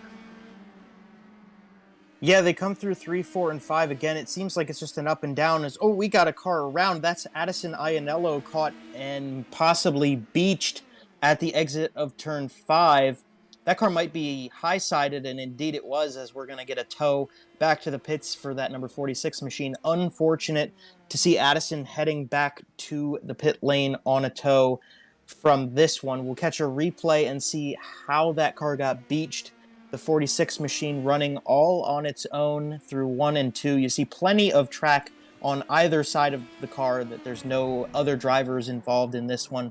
Just a little too far out on the entry to turn 5 right there for Ianello. Looked like just trying to make the apex and make that corner as wide as possible to obviously hit the apex and get through that turn as quickly as Ianello could, but just lost control, slid out, and then obviously trying to rejoin the track, got beached on the transition between the sand and the grass. Very tough break, and that's going to send that car back to the pit lane. Yeah, just the slightest of missteps and misfortune is all that appears to be taking for some of these drivers to have problems on the racing surface. And for Ianello, who, as we mentioned, a driver who did not appear in the practice session, really caught a lot of attention from a number of drivers after ending up in the top 3 at one point. You see running there as high as 3rd at one point in this race. That was very early on after the first bit of carnage that we had. Ianello was able to miss the first multi-car accident that put us under the first of 2 full course cautions, and we now inch closer. In fact, we've just passed the halfway point in this 90-minute affair. 44 plus minutes to go, and the top 2 have been virtually inseparable since we dropped the green flag. We've had 2 cautions on this race, and I think that when we look at the box score at the end, you may not be able to tell whether we were running on the oval or the road course, because we've had 8 lead changes, most of them coming on the front straightaway and at the stripe. As you take a look at our race update there on the bottom left-hand portion of your screen, with Adam Key and AJ Roderick, the pace setters. But just as we have a front 2 in lockstep formation, we have a second 2 in lockstep formation. And it's these 2. On the outside, Matt Abel in the orange car. And then it is the Landon Brown machine in what is a relatively black painted up livery down to turn number 1. This is for the final spot on the podium. However, it is 28 seconds behind your leaders, and these 2 are possibly hoping for a yellow to see if they've learned enough to keep pace with the front runners as Abel takes the spot away with slides wide. Yeah, these guys have been putting on a great show, both the front 2, Adam Key and AJ Roderick, and also for Abel and Brown back fighting for the 3rd spot, really showing the competitive nature of these cars and these drivers right now, as we've got more than 45 minutes of this race down, and they're still racing side by side. You see Phil Brown on screen coming out of the pits right now, so he got some service to that car, done up like a Red Bull Formula 1 car, that number 11 rejoining the racetrack now. Hopefully it goes smoothly and he doesn't get in the way of this nice battle that we have Adam Key and AJ Roderick coming down to turn number 1. Roderick using the draft to get some speed and make the pass on Adam Key into turn number 1. Adam Key, wow, that was surprisingly late braking from the number 23 car. Adam Key stayed in the race lead, but it looked like it was due to a very gutsy late braking opportunity from Adam Key. And as we enter the second half of this race, we're looking at one of the drivers who has not been so fortunate, Stephen McVoy, who's been involved in a number of incidents. But we're going to tip our caps to McVoy, especially because of the fact that he has hung in there. We've seen attrition jump up and grab a couple of drivers. We saw some take part in the practice session, elect not to come down for the green flag. But despite McVoy being 6 laps behind the leaders, being involved in a couple of incidents, he's elected to do all that is possible to log laps. And we saw David Cole, after being involved in a few incidents, elect to dive on out. And that's perfectly okay. When it's not your night, it's not your night. But for McVoy, as he has a spin here, just as we were talking about him, one of the drivers who is from the north of the border, who calls Point Peely his home karting venue, 14 plus years of real life racing and karting experience, but only about 6 months on the sim, and who knows however many weeks or days with this particular car. But hats off to McVoy for taking advantage of all 90 minutes of track time, if he could see it through, as we are back to the battle at the front of the pack. And it is again Roderick who is on the outside looking for the lead in turn 1. Yeah, and they're still going hard at the front end of the field, but a lot of credit to McVoy for sticking it out right now. We've seen him have a couple of miscues and gotten caught up in some incidents, but he's still chugging along, and that's how you gain experience, and that's what racing's all about, is to come out here, have fun, learn things, and really awesome to see McVoy just keeping it going as we go through this race and keep the car on track and try to learn and grow as a driver, because obviously that's a big part of this system and these cars. You see a whole slew of drivers on your screen right now. Alan Elwood is the one we're going to follow through turns 1 and 2 on the screen. But this is a really great race. All these guys are going to bunch up and be trying to get into that final podium spot that Matt Abel's still holding on to. Alan Elwood actually, wow, did he run out into the grass a little bit there out of turn number 5? I believe he did, to try to hold on to some momentum to propel him past Landon Brown, who you see just in front of this blue car that we're riding on board with. Abel goes a little bit wide out of the corner onto Holman Avenue, but stays in line. Everybody's running cleanly with that group. You're on board with him looking off the tail to a slew of aggressive, hungry drivers looking to get any opportunity to make the pass right now. And as we come through these fast little 90-degree turns that are going to lead us back out onto the front stretch, the draft with these 4 cars is going to be really interesting to see how it shakes things up. I'm with you, Joe. I think that Mr. Elwood got away with one there. He had a lot of rubber on the grass, and we've seen that be a fatal mistake for some competitors. This time, he swings way wide, trying to maybe try to run down the hill a little bit to assist the draft that he is trying to sniff off of Landon Brown. And let's talk a little bit about Elwood. Again, this race dubbed the Elwood Motorsports iRacing Karting Challenge, presented by Jeff Hill Trailer Sales. And Elwood, the man whose name is on this race, is trying to go now outside of Landon Brown, who's looking inside of Matt Abel. And looking at the score chart here, we got another driver peeking down at the bottom. That's Richard Thomas trying to come back from the dead for the second time tonight. But Elwood appears to be one of those drivers who got involved in sim racing first before logging enough laps on the platform and saying, you know what, I got to get out and do this in the real world. And the driver who comes from Columbus, Ohio, which breeds a lot of motorsports-related talent, not just behind the wheel of race cars, but also in the production world as well. And it is Elwood, who has 13 years of sim racing experience, but only 8 behind the wheel of an actual race car. And with that, he doesn't designate himself to have a home track, as he has his hands in many different forms of racing elements. And a lot of these drivers in the field tonight are, in fact, using the term lightly, his people.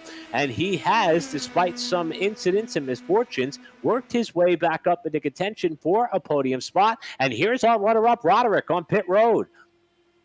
So we got the first of our race leaders coming down to get some service to their car. It's more than halfway through this race, so we could highly expect to see these guys come in and top off, get ready to just trudge out to the finish from this point on. But AJ Roderick's going to relinquish his position on the racetrack to all of these cars as they come through.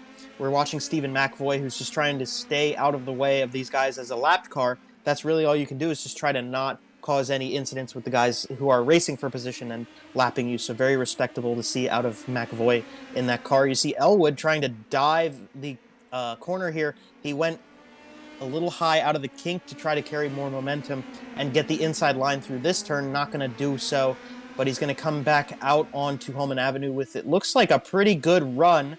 And with the draft, he should be able to get Richard Thomas, or at least put his nose down low into this corner. He thinks better of it, probably a wise move. This is a tough little complex to make a pass in. It's very slow, and you have to hit your marks well through these couple corners before you get back out onto the main speedway and get back to the point where the draft's really going to be helping you down through the little bit of the short chute we get, and then speedway turn 1 back onto this front stretch. I think Elwood probably made the smart move right there.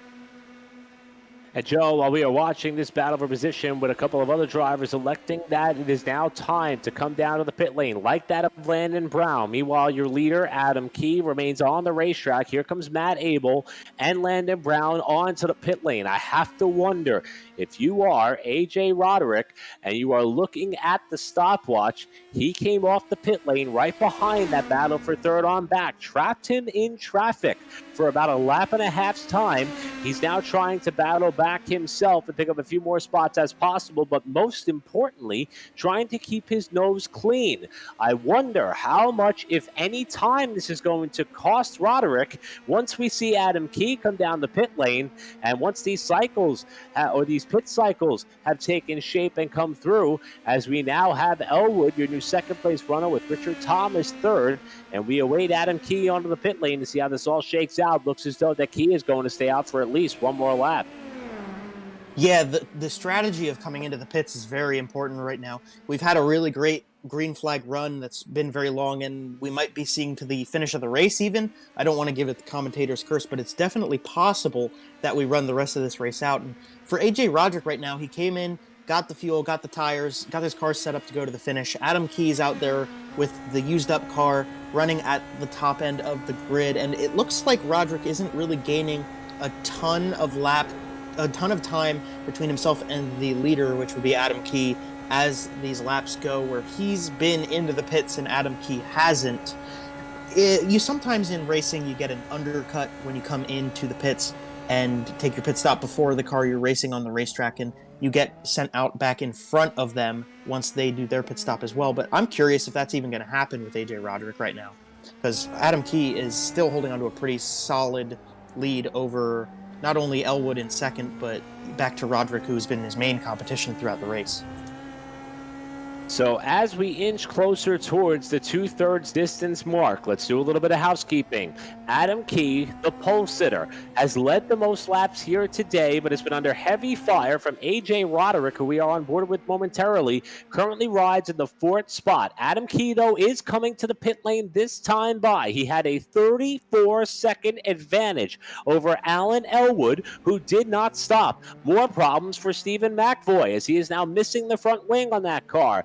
But it is Adam Key on the pit lane, the biggest margin to keep eyes on. Last time around, it was 36.6 seconds back to Roderick, who was the first car up in the timing and scoring line that had already hit the pit lane. So getting Key in and out of the pit lane is going to be pivotal to his success in this race, while Roderick is coming up onto the main straightaway. Let's see where Adam Key is able to blend out in line and how big of an advantage he may have, if any, as Roderick is closing with a full head of steam. Adam Key came out just at the right time to stay in front of these guys. He goes through turn 1 and 2 with Alan Elwood just barely behind him. But remember, Elwood, at least at the moment, we believe he's going to have to come in and pit. He did pit earlier on in this race, but you looked back to AJ Roderick, which is the guy we've been talking about as Adam Key's competition through the beginning stages of this race, stayed plenty of the ways behind him, a more than 5-second gap still between the two cars. Obviously, it might taper off a little bit for Adam Key because of the car's newer, colder tires. You're watching a race between Matt Abel and Landon Brown, or actually that's Phil Brown, my apologies, coming into the first turn. And Phil Brown's actually going to lose his tail and spin out a little bit. Matt Abel made that pass through turn 1 on the outside, and Phil Brown just got a little bit into it. I don't think there was contact, but there might have been, because they were still side by side at that moment in time. But tough break for Phil, because they were racing really well up until that point. Phil Brown was doing all possible to try to stay up there in the top 5 of the running order. And let's go back here and see what happened to Brown, as Abel's going to put another lap on the board. And here it is. Yeah, I'm with you, Joe. I don't know if they touched or not, or if it was just to avoid contact, but that was through turn number 1. It could have been a little bit of left front to right rear there as he was looking to the inside of Matt Abel, but nevertheless, it was close. Let's see if we can get a better vantage point from this angle. As he is cleared to the inside is that of Phil Brown, and just stepped out on there through turn number 1, it looks like. Yeah, it looked like there was no contact right there. Obviously, there's always the remnant possibility of what we call net code being a factor in this one, which would be sort of an interesting thing for people who don't really work with the program very much, but it's more or less just a system flaw in iRacing where two cars are close together and the system thinks that they touch when they really don't. It looked like they were too far apart for that to be a factor. It looked like Phil Brown just got in there a little bit aggressive and unfortunately lost the tail on his own. I don't think there was any contact. Matt Abel goes on plenty strong for his run. He's only up to 5th place now, but he's still trying to get back up there, see if he can put a challenge to maybe AJ Roderick, maybe Alan Elwood, or the rest of them. Elwood's actually putting a really great challenge on to Adam Key right now. We got a race for the lead coming out of Super Speedway Turn 1. Whoa! A little bit of a door slam on the Elwood machine. Adam Key wanted to stay on the inside, and Elwood wanted to go down there. Just very fortunate we didn't see an accident right there. They got really close to it, though. Elwood trying the outside for the race lead, has to tuck back in line behind that of Adam Key. So let's try to touch this up here as we reach the 30-minute to go mark. We'll call it 30 minutes and 30 seconds right about now. Elwood, who has been involved in a couple of accidents here tonight, as you mentioned, Joe, on a different pit strategy. Not sure if we're going to have to see that car come back to the pit lane here tonight. I believe we will. Think he pitted a little bit too early to make it all the way to the finish. But the car that you see in your distance there, coming off of turn number 7, that is AJ Roderick, who is 4.5 seconds behind the front runners, trying to close up on that gap. And he is the driver who has had something for Adam Key, only other driver to have led this event up to this point, and he is trying to close up after getting caught in traffic following his respective pit stop for service, and he is hoping that Elwood finds a way up and around to perhaps slow the progression of Key, but that's not going to happen. Here comes Elwood onto the pit lane for his scheduled pit stop that is going to give Adam Key a little bit of breathing room for the first time all race long, and it's up to Roderick to press himself against the stopwatch to close what is now a 4-point-second deficit as he now takes over the runner-up spot. And that is a little bit smaller than the gap was when Adam Key returned to the racetrack after his pit stop. So it's definitely within the reach of our imaginations to see AJ Roderick catch back up to Adam Key here. He was at about a 5.5-second gap when Adam Key rejoined the racetrack from his pit stop. Obviously, you see a 5-second gap now for AJ Roderick. They're all alone, and this is where your practice is going to start being a factor, is how well you can run on your own and just hit your marks, be patient, but be focused on hitting those marks. And for AJ Roderick right now, I think this is a little bit of an uphill battle. Adam Key's shown he's very consistent and very strong in this machine, so we're going to be watching to see what AJ Roderick can do, but definitely a tough one to put on him, and we'll have to see if he can try to bite into that gap a little bit. You're looking at Matt Abel right now, who's putting plenty of pressure on Landon Brown as they come out of turn number 5, and they look to go through the fast right-hander, and oh boy, Abel got a lot of momentum into that corner that Brown did not. Caught all the way up to the tail of that car, almost had contact.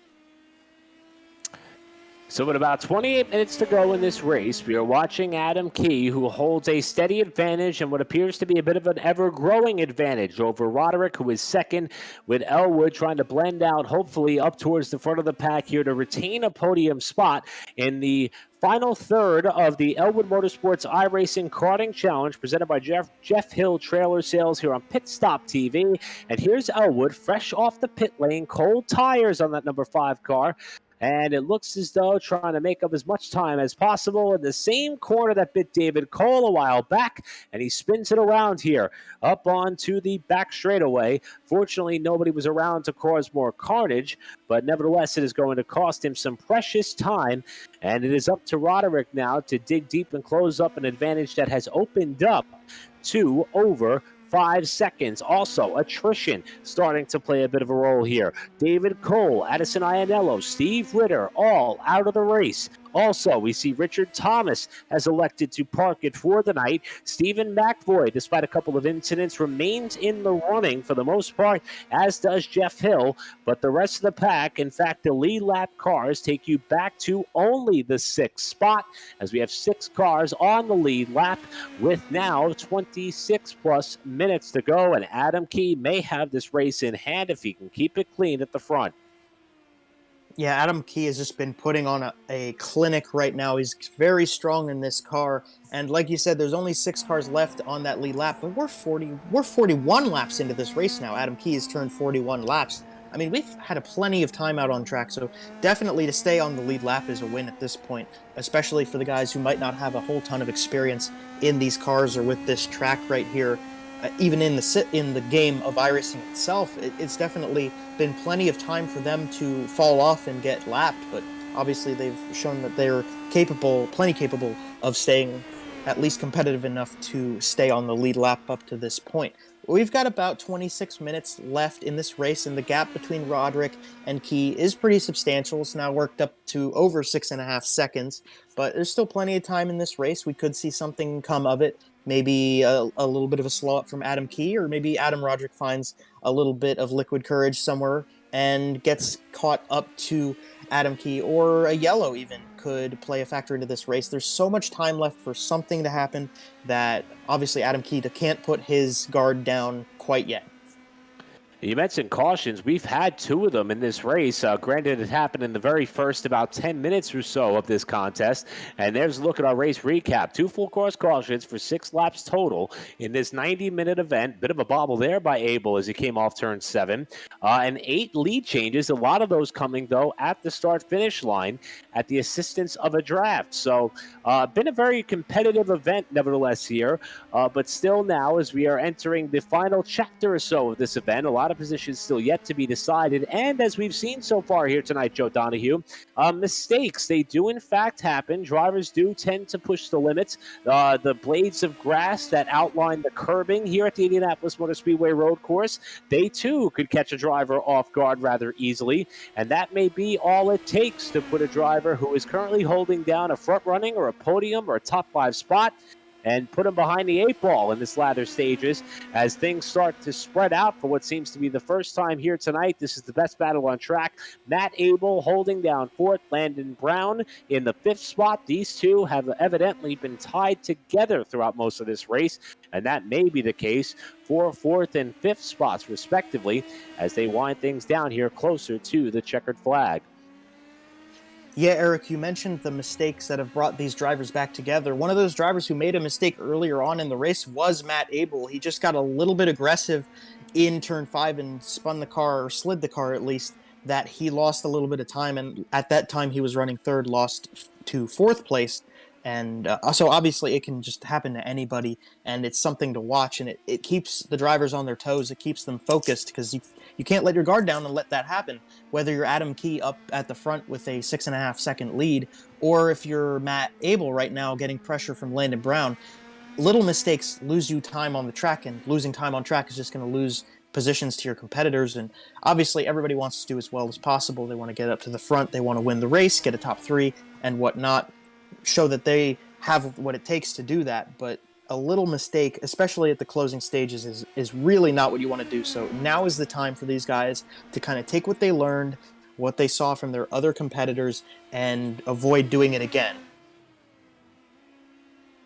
And even though things have kind of strung out a little bit here throughout the field, I want to express the fact that coming into this race here tonight, a lot of drivers reached out to Elwood Motorsports representative in that of Alan Elwood, thanking him for putting this event on here tonight. Again, the primary sponsor, that of Jeff Hill Trailer Sales. You can visit his website at jeffhilltrailersales.com.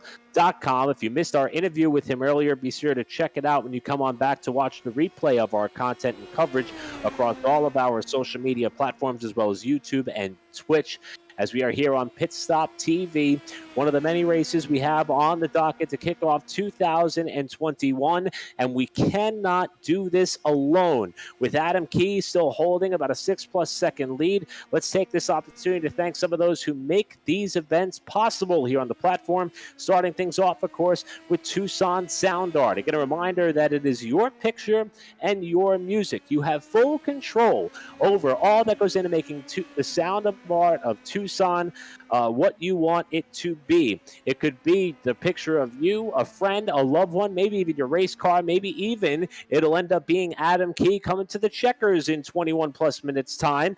But you provide the image that you want, and they will create a custom and beautiful, high-quality frame canvas with a built-in Bluetooth speaker. And with Sound Art, you get the best of both worlds. Visit TucsonSoundArt.com for more information. And here's the kicker. They are such good promoters and partners with Pit Stop TV. If you use the promo code PitStopTV, all one word, at checkout, you will receive 10% off your purchase at TucsonSoundArt.com. We also want to thank the folks at Permanent Makeup in Maine. We are now, 9 days in 2021? Is it in fact 10? These days seem to be a blur as the year is passing by so quickly. But a lot of people having new lifestyle plans, new agendas, new year, new you. This is the best opportunity that you have in store, because at Permanent Makeup and Cryo in Maine, the owner, Ashley Bullier, is in fact a certified micropigmentation specialist who provides professional, safe, and personalized services. Contact Permanent Makeup and Cryo in Maine at permanentmakeupinmaine, one word, .com, or you can give them a call or text. Their number is available on their social media platforms. And speaking of, if you head on over to their Facebook page at Permanent Makeup and Cryo in Maine, you can enter one of their monthly giveaways, and who knows, you might just be able to walk away a winner. Nobody won the Mega Millions last night, but you can go over to Permanent Makeup and Cryo, and you can win yourself one of their monthly giveaways and contests. I promise you, you will love the way you look, thanks to Permanent Makeup in Maine. And finally, we want to thank Whiplash Media, as they are the parent organization of Pit Stop TV, and they specialize in various sim racing resources. And that is everything that you see here tonight and more, including paint schemes, stream overlays, iRacing camera packs, and more. They're always putting out new content that we're able to deploy here in our sim racing coverage. Whiplash Media is also working on their presence in real racing, offering services such as photography, social media management, public relations, and more. Head on over to whiplash-media.com to learn more. We've hit now the final 20 laps or so of this race, with Adam Key continuing to hold it down as part of the Elwood Motorsports iRacing Karting Challenge presented by Jeff Hill Trailers. And here it is Adam Key who is extending the margin, now up to over 7 seconds on AJ Roderick, who is second. Yeah, Adam Key has been putting on a clinic right here. And Eric, you thanked a whole bunch of really great people that we at Pit Stop TV not only appreciate, but need as part of our program and putting these races together. But we want to also extend a great thank you to everybody watching the streams right now and participating with Pit Stop TV and Whiplash Media. Obviously, we put together a great show for you to watch. I know we've got 11 people on the stream right now on YouTube. I have it pulled up on the side, but we also want to thank everybody watching from every other respective platform on the internet, Facebook, Twitter, etc., etc. We appreciate you guys tuning in and spending your Saturday night with us here on the broadcast. It's been a great show. We've had a lot of really awesome and exciting racing. Only a few miscues and a few yellows at the beginning of the race, but aside from all of that, at the beginning, smooth sailing, and it's been a really great show for these guys to prove that they have the skill to get these PM18s around the Indy Road course right now. We are closing in, like Eric said, on the ending of this race, but as an overall way to look at this race, I think it's been a really great performance from these drivers. It's been a really great way to get the word out about all of these guys, all of their respective efforts and what they do, and the amount of motivation and dedication that they have for this sport. It's been a really great evening to be here. We've still got plenty of time to go, though. Yeah, and you bring up a great point there. Of course, Joe Donahue, I'm Eric Brennan. We also have Emerson Arden back at the production truck, and Corey Rexford, who always is able to do a fantastic job handling our social media outlets. There you see our team there on the lower right-hand side of your screen. But, for me, as someone who has been involved on the karting platform and karting world for quite some time, fortunately with that of the World Karting Association and many other racing series, whether it be the Rotax Grand Nationals, I had a chance to be a part of a couple of weeks back, or a couple of months back, I should say, at the Charlotte Motor Speedway. This is an energetic and very fun group of individuals and racers, and they are very passionate about the sport of motorsports, and that stems from top to bottom. I mean, let's talk a little bit here about Phil Brown, who you see on the racetrack, another driver who comes out of Louisville, Kentucky. How about somebody who has, according to them, 20 years of sim racing experience? And some of you who may be watching may be saying, well, iRacing wasn't around all that long. Well, there were other sim racing platforms that Phil Brown was able to take advantage of, and he eventually parlayed that into getting involved in the world of motorsports and one of the most fun, family-friendly, and affordable forms of racing there is, and that is, of course, in the world of karting. He's got 2 years of real-life karting experience, another driver who calls Newcastle Motorsports Park his home track, and he, too, is somebody who is hoping to reap a little bit of reward and hard work and dedication at the checkered flag of this event. He's currently holding down 6th, and some karting series have already gotten up and running in 2021. And as a matter of fact, how about this nugget? Kevin Harvick, the former Brickyard 400 winner at this very racetrack, well, his son Keelan was in action down at the SCUSA Winter Tour at Homestead Miami Speedway, and young Keelan picked up a national victory today down in Homestead. So it is obvious proof, and it is evident that this sport is not only being able to satisfy the likes of many who've been involved in racing for a number of years, looking for an entryway. It is the perfect way to go, and that is another one of the premises behind this event, kind of showcasing how the love of racing, the world of professional karting, it could bring people together for events like what we have here tonight on the platform on Pit Stop TV, and it's a great bunch, and they are all very excited to be a part of this, and believe it or not, they are in the final about 17 laps or so of this event, with Adam Key still holding it down at the head of the pack. Yeah, Eric, you talk about how great karting is for people who are involved in racing. From my experience, I was very fortunate to get in with just my very first karting weekend, the battle at the Brickyard, actually, the race that was held here on behalf of USAC Karting this summer, and very thankful for David Land and the Cuthbertson family for inviting me and giving me the hospitality to be a part of the weekend and learn so much. I'll tell you, I never had the outlet as a kid to be a part of karting or racing from a personal level, to be involved with a race team and whatnot. But I went to the karting event with them here at the Indianapolis Motor Speedway back this summer. And I mean, I walked in the first day and I was learning things and I was getting my hands dirty. I was seeing how karting functions, how racing functions, how families function at races, and the kind of outlets that you get when you go to a karting weekend. And I got to tell you, if you've never had the experience, go find one. Go have a friend give you the opportunity like I did, that they have a kart and they invite you to go along just to work some wrenches, just to get some experience. It's so fun and so rewarding, and for somebody who's a big racing fan, has been my entire life, if you are a racing fan, I think it's so worthwhile. It's such a great experience. You make memories, you learn things, and it just drives your passion for the sport. I highly recommend that you find a way to get involved at a track, whether you're near Newcastle, which is one of the highly regarded racing facilities for karting in the United States, or even if you're just near a local dirt track that runs micro sprints. Any opportunity you can get to just learn about the way that things work under the surface, how teams work in the trailers and in the pits. It's such an awesome experience, and you learn so much about racing. It gives you so much intelligence about the sport. It's just a really great experience. I can't speak enough on behalf of how great karting really is for the racing world. Yeah, and Joe, I'll echo those sentiments as we are on board with Adam Key, who has continually been the dominator. I mean, look at that, 41 laps led. Lap times averaging in excess of 1 minute and 20 seconds in this 90-minute affair. I mean, that is a lot of lap time, or a lot of elapsed time, that Adam has logged in P1, and now trying to make sure that he can keep it on the pavement and clean to the checkers with 6 cars remaining on the lead lap. But a lot of the kart racing community just wrapped up their stint down in Daytona. You mentioned the battle at the Brickyard that takes place here at the Indianapolis Motor Speedway. Daytona International Speedway, of course, they open things up, and typically they have all three facets of the karting world. The dirt track was packed with people. We also had the Manufacturers Cup Series inside of NASCAR Turns 3 and 4, and then the road race competitors, who are the most rambunctious of them all. Some of them in the laydown carts going around the banking at the Daytona International Speedway. It's certainly a sight to see. And as you mentioned, the opportunities to get involved in the sport are all over the place. And it doesn't have to be at a big, high-end, high-class venue.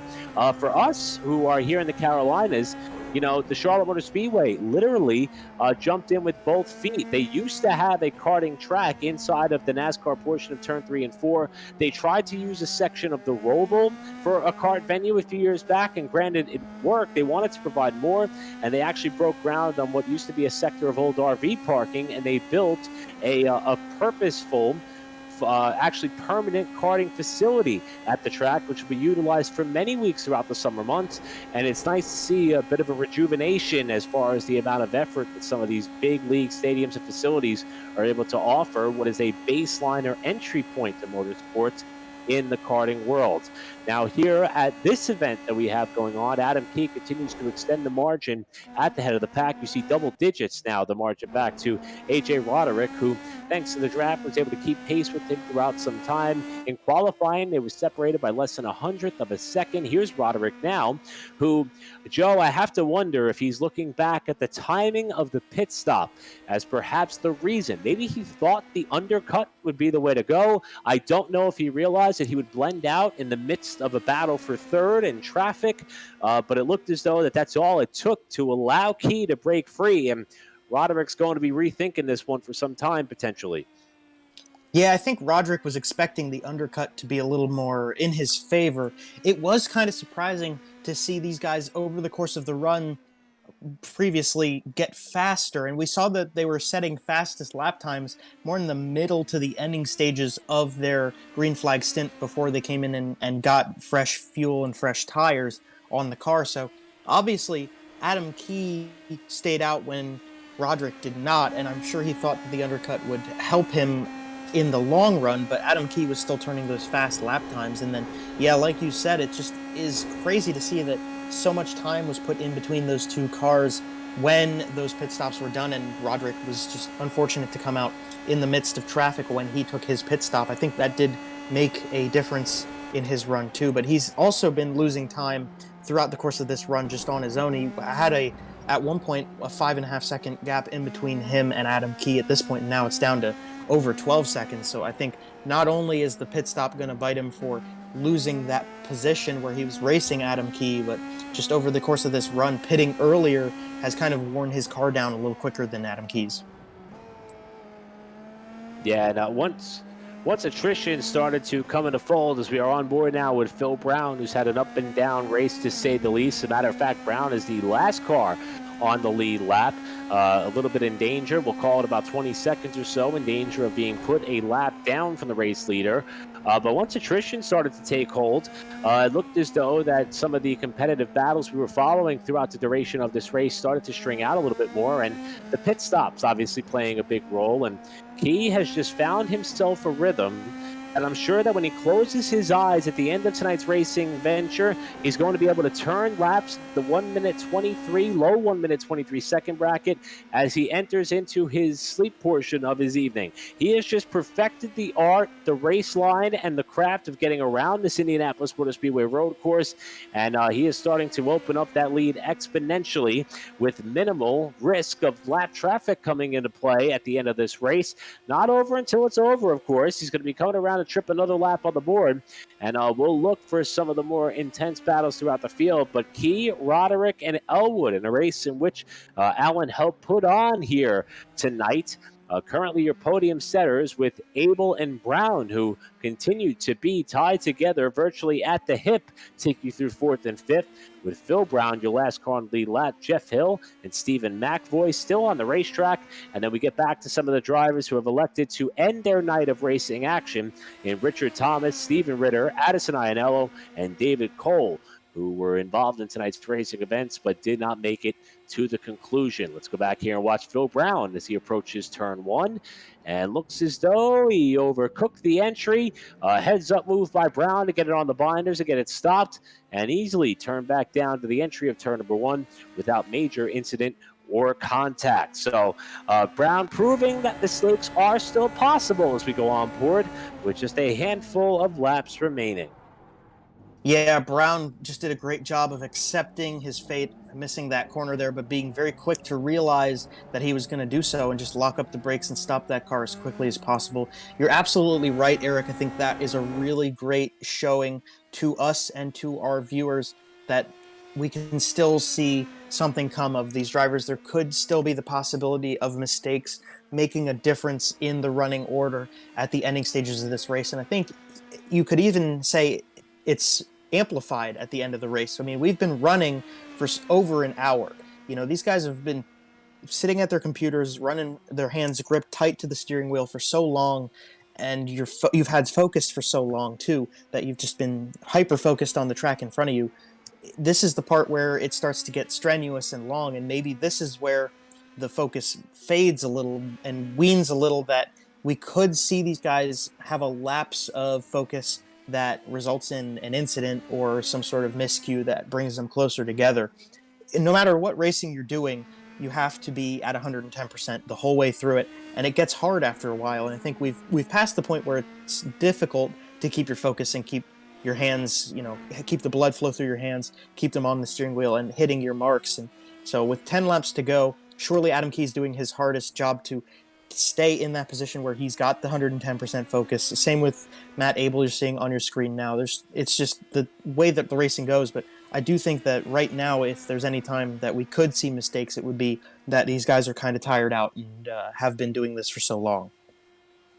Some people may find it hard to believe that complacency and success oftentimes do go hand in hand with one another. And reason being is that when things could be so simple and so smooth and even at times so easy, that is when you are in fact prone to making an error of sorts. And that is something that Adam Key is hoping does not, in fact, happen to him for the remainder of this event. And I agree with you wholeheartedly there, Joe. You know, this is the opportunity for things to come undone rather simply, especially when you're not in and around or amongst your competition. You're not gauging your braking points based off other competitors. It's just you and you alone and the track markings that you have to go off of.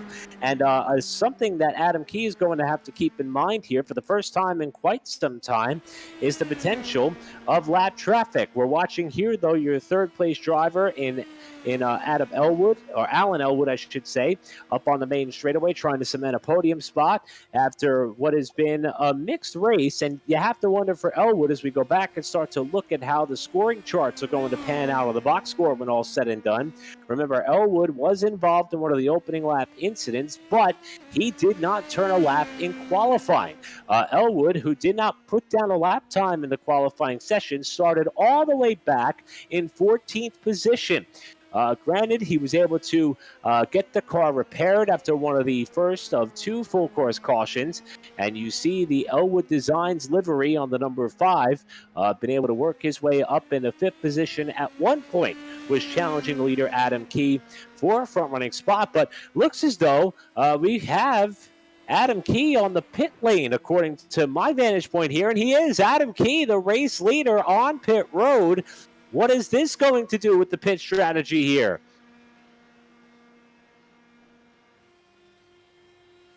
So Key on the pit lane here, and looks as though he is stopped short of the pit lane entry point here. Not sure what's going on. In fact, going to have to check with the truck here, as I believe we still got 8 laps to go in this race, and not sure what's going on with Adam Key. He's pulled into his pit box. He stopped shy of the pit lane. Perhaps that was a short fill on Adam Key's part, and he's going to rejoin the race. Roderick to the point.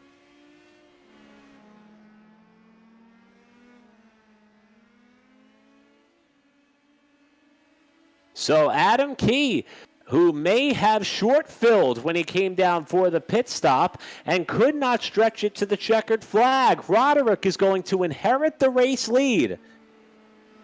absolutely bizarre what just happened right there. Not sure why Adam Key came into the pit lane.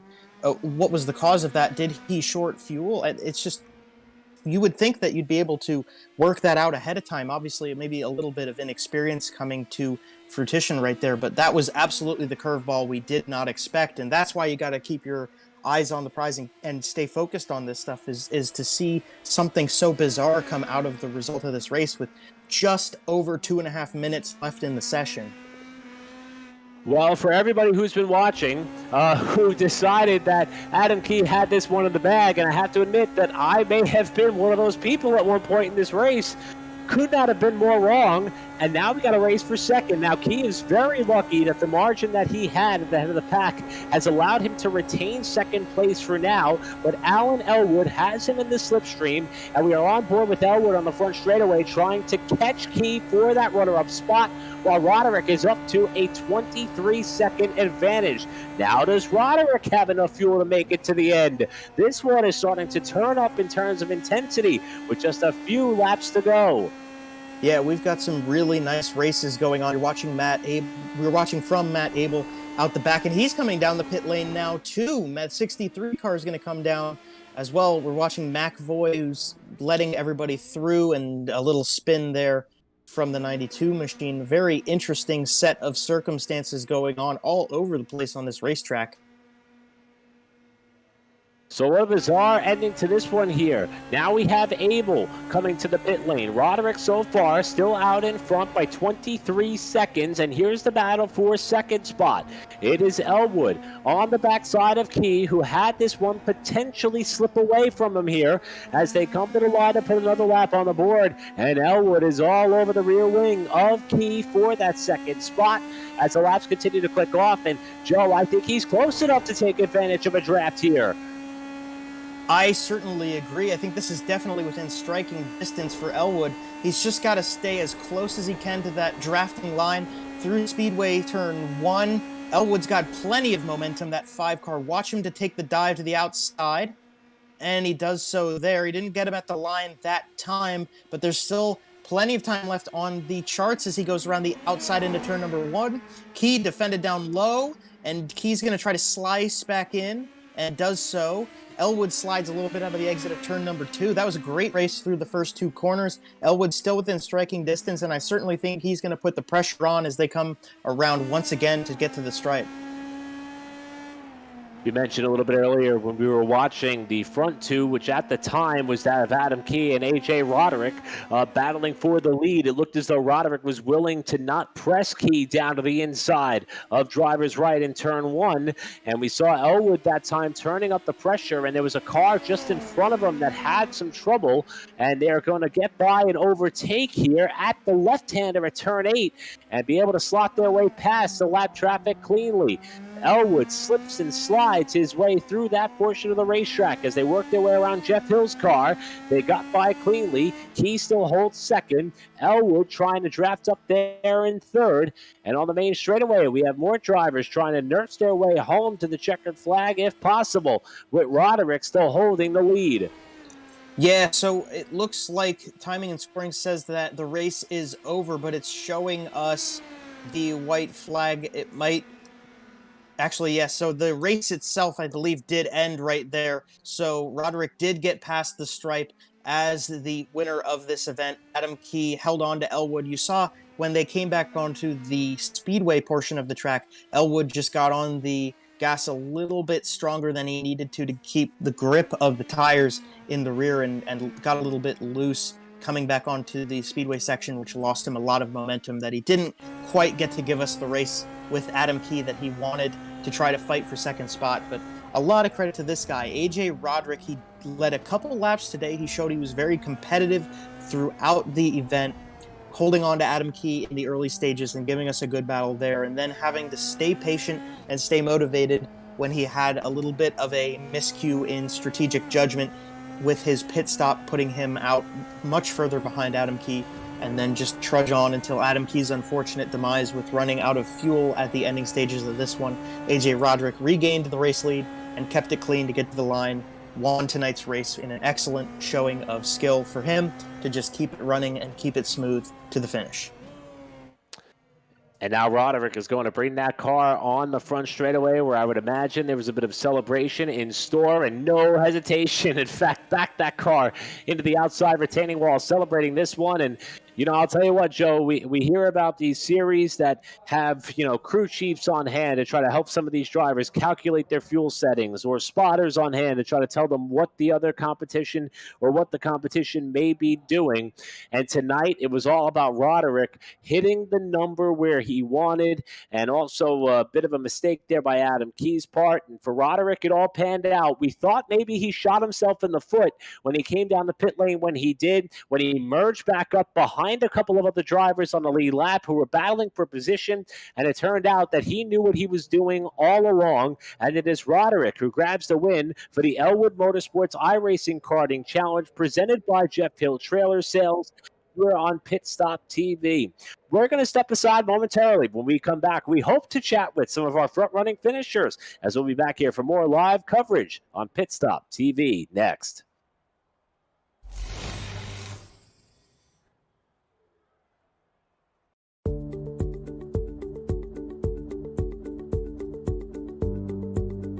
Sound art is a product that is a speaker and it's art. We combine it together and we call it sound art.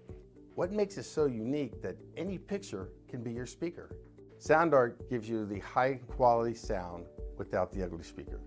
This isn't a picture with a speaker, the picture is the speaker. Just imagine your wedding picture uploaded onto a canvas, and now it's speaking 10,000 tunes. I mean, it's a very cool concept. What we like so much about it that you can take anything that means something very special to you, upload it on the canvas, have it hanging up in your room, your balcony, wherever you want to put it, and now it's a speaker. I mean, how cool is that?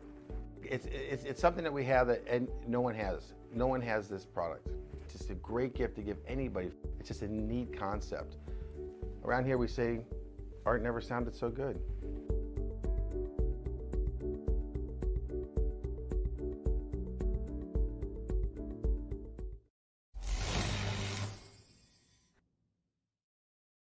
After months of quarantine, we're all interested in how we can become our best self. The team at Permanent Makeup and Cryo is here to help you get the flawless makeup look every day without the extra effort or time.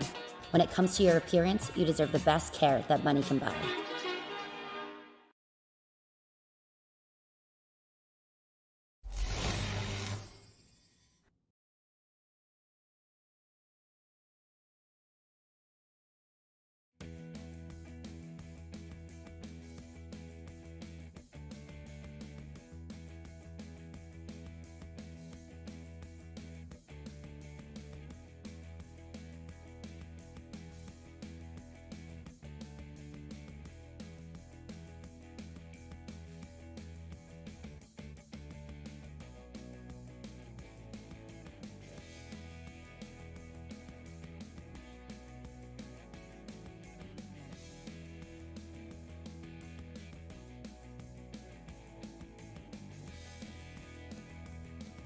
Welcome back to the virtual Indianapolis Motor Speedway, where we just wrapped up an unexpected finish to that of the Elwood Motorsports iRacing Karting Challenge presented by Jeff Hill Trailer Sales.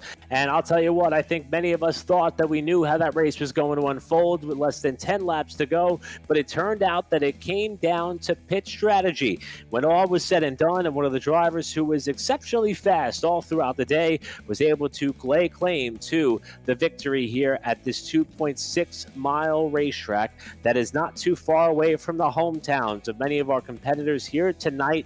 And without further ado, that's going to open up the window of opportunity to talk to the driver who was able to capture top honors in tonight's racing action, utilizing the Indy Pro 2000 vehicle at the Indianapolis Motor Speedway Road Course. And after an exceptional drive getting up to the contention, we saw numerous lead changes. When all was said and done, it was 9 in total that led us down to the checkered flag as far as coming home for that victory. 9 lead changes all throughout, but it was the final one that mattered. Want to welcome into the broadcast booth AJ Roderick out of Sheridan, Ohio, a driver who has over 18 years of karting experience. We'll see if we can get Roderick up into the broadcast booth here in just a moment, and we'll have a chance to hear how he came up with that race winning strategy. And without further ado, we'd like to welcome in tonight's race winner, AJ Roderick. AJ, I'll tell you what, when you came down to the pit lane and came out in that mess of traffic, we thought it was going to be difficult to get back up towards the front, but you nailed the fuel calculations perfectly. Tell us what was going through your mind when you came down for that pit stop, came up in front of that traffic, and did this pit strategy just fall into your lap, or did you have this planned all the way through? This was pretty much planned from the get-go. I knew I did some fuel testing and I knew I could run about 33 laps on fuel before I could pit, and that would give me a one-stop race.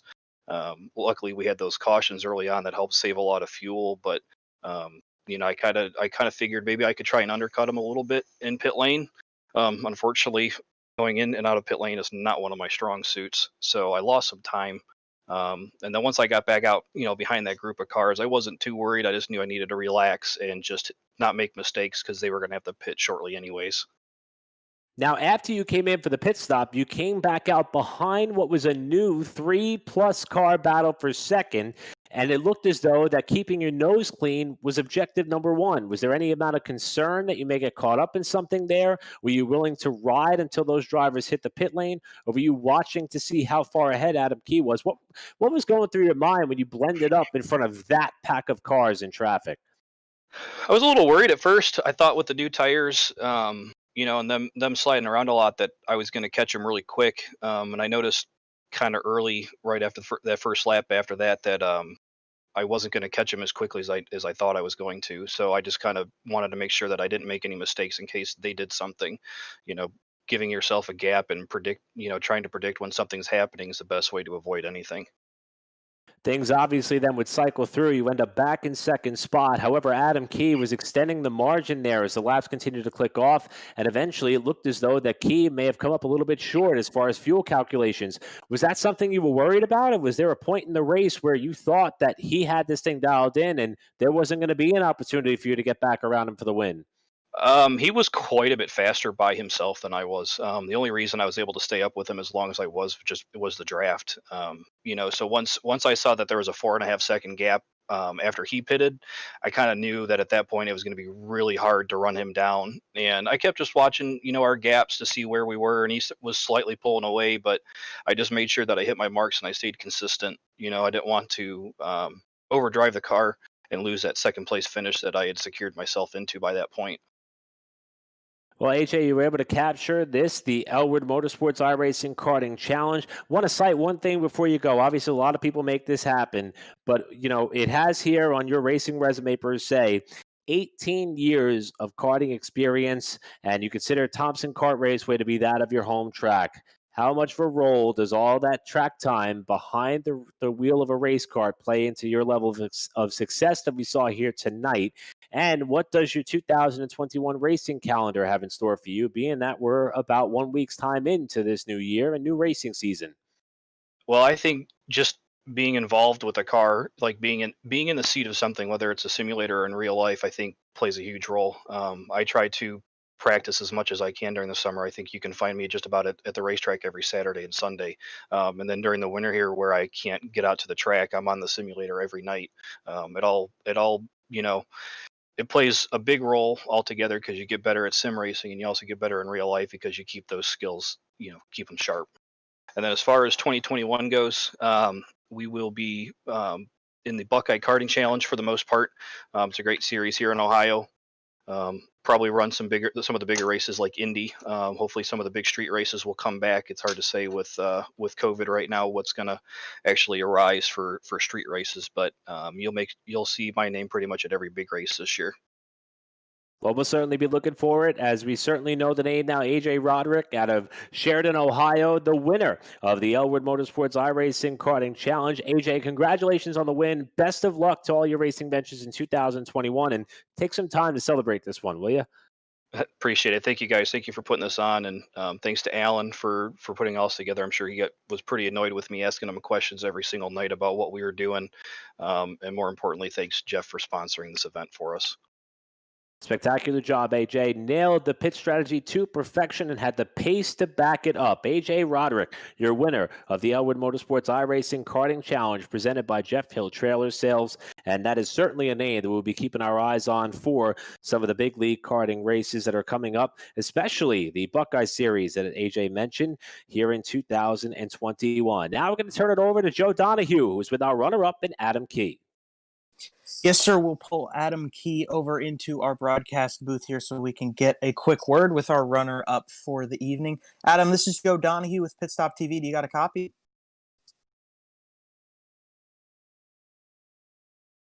And we're still waiting to make sure he's good to go. He should be able to pull him into here and get his microphone working so we can get our second place interview. We'll give it another go here.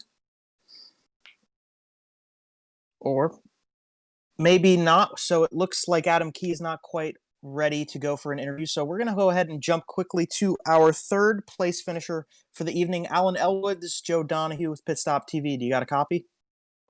Yeah, I got you. Gracious. We have word. Now, Alan, you had a little bit of a rough start to this race and you had to trudge up to your podium position. But talk about the beginning of the race. You didn't set a qualifying time, started in the back, got caught up in an incident early. How did that set the tone for your race tonight? It kind of put me a little bit behind the eight ball, a little bit farther back than I wanted to be. Seeing as the race progressed, I had the pace to at least lay down the same lap times as the leader, if not be a little bit faster. But, those couple incidents at the beginning of the race kind of set us back at the tail after, like you said, not setting a qual time. And then having, a couple slowdowns, a couple spin outs, just mental mistakes that you don't want to make.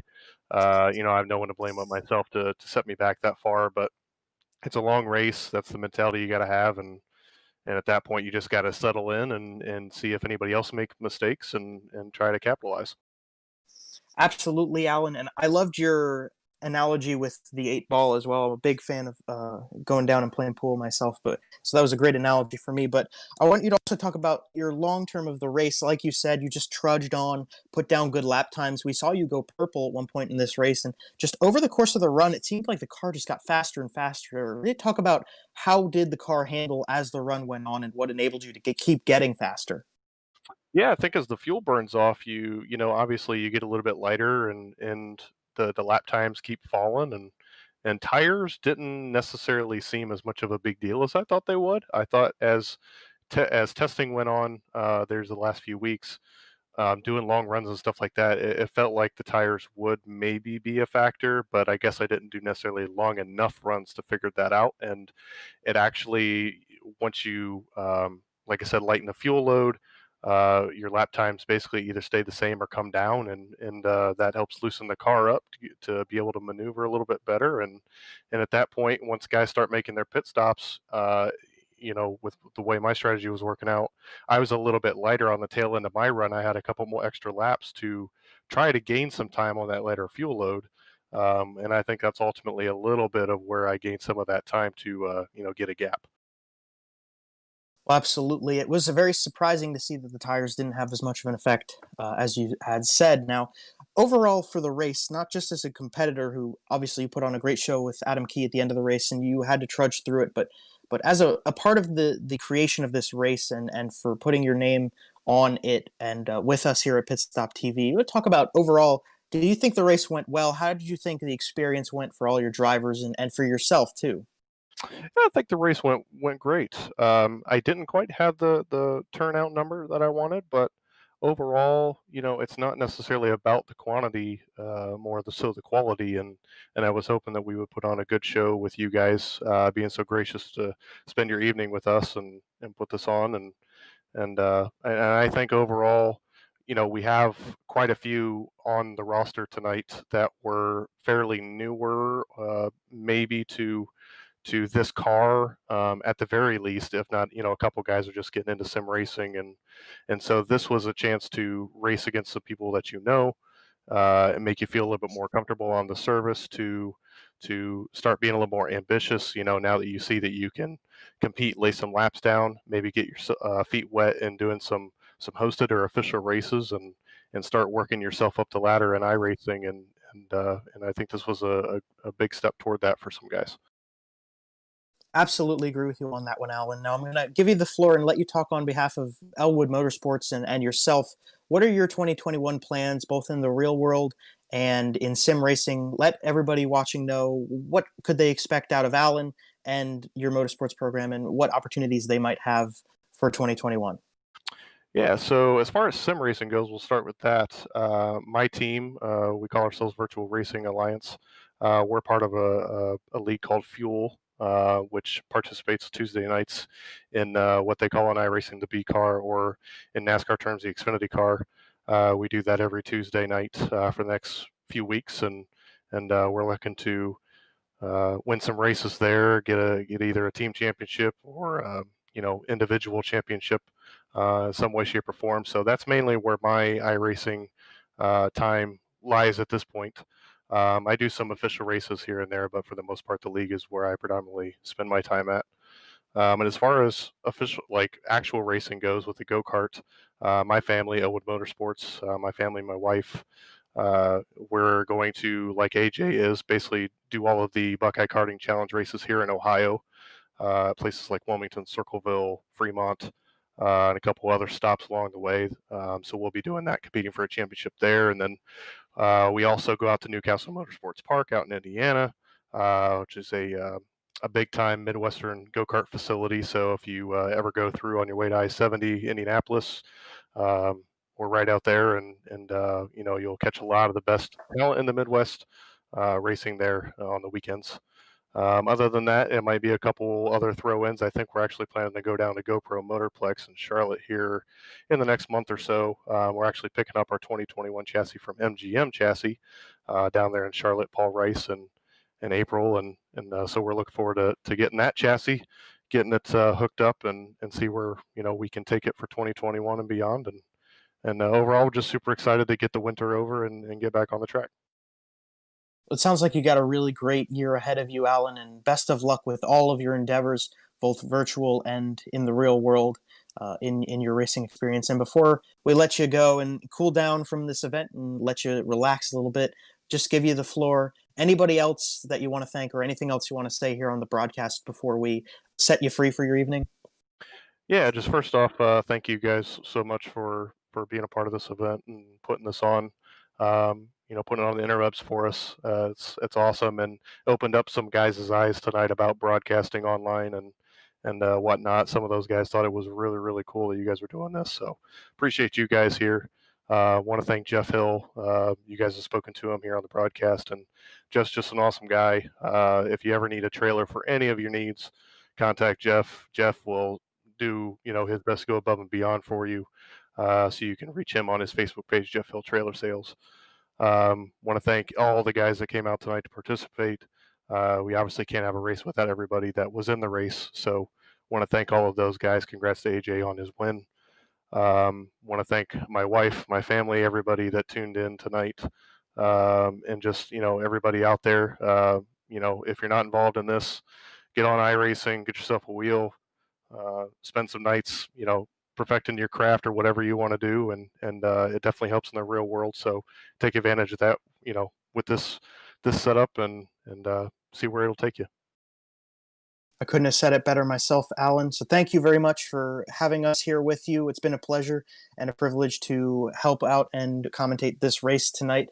We're looking forward to seeing what comes of your endeavors in the future. Good luck with them, and thank you for your time. I appreciate it, Joe. Thank you, and thank everybody here at Pit Stop for the awesome broadcast. Appreciate it. Absolutely. And so with that, we'll try again with Adam Key and see if we can get an interview with our second place finisher. And I'll give it back to you, Eric. We'll see if we can get something. Thanks a lot, Joe. And first things first, we'll see when we get Adam in here if we'll have a chance to have a quick talk with him. As I know we're only 9 days into 2021, but the Heartbreak of the Night Award, at least, maybe not of the year just yet, would possibly belong to that of Adam Key. We'll see if we can get him in here and get a word with him after he certainly had the pace, the drive, the determination, and all that was required to capture top honors here tonight. And even with the misstep in the fuel calculation, came up just one spot short. And we'll try to see if we can get Adam in here. I understand that our producer and Emerson Arden's working very hard to try to wrangle Adam, our runner-up, and see if we can get a word with him here before the night is done. Also, want to take this opportunity to thank Alan Elwood after he had some incredible words to say about the sport, our broadcast through and through, and he put on an incredible race here tonight. And one of the drivers who was in contention for the victory right up until the final few laps, hopefully joins us now. Adam Key, want to welcome you to the broadcast booth, and just want to do a quick check, make sure you're out there with us. And I'll ask you one quick question. Second place does not show the pace you had all night. How you feeling about what is probably one of the hardest runner-ups that you've had to obtain? Adam, good to see you. Well, Yeah, how you can feeling guys right hear now, me? my friend? Can you guys hear me? Yes, buddy, we got you loud and clear. All right, thank you. Oh, man, that one's painful. I had that locked up, I think, after the pit stop. Me and AJ were having a good battle the first half of the race, just drafting back and forth. I was just making sure I didn't make any mistakes since it was a 90-minute race, just survive till the end. And then I go in, I have the crew chief to help me with like my fuel mileage and stuff, and then I always add a couple gallons just to make sure. And I was still 4 laps off, which that has never happened before. And I've done a lot of endurance races, so I'm not sure what went wrong there. We'll have to check on that. But other than that, it was a really good race. Super good pace the whole race, and yeah, really fun.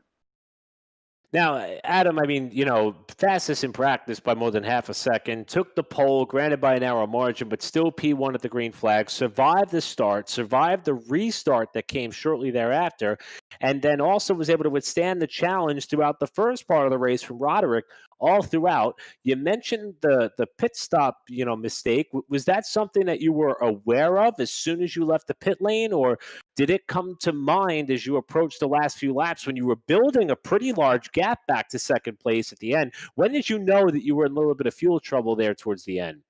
Yeah, I think it was about 15 minutes left. I thought, because I kept looking at it right as I got off the pits, and I was perfectly fine. And then my estimated lap just started dropping. And then I also noticed like AJ was dropping off the pace. So I don't know if I thought he was saving fuel maybe.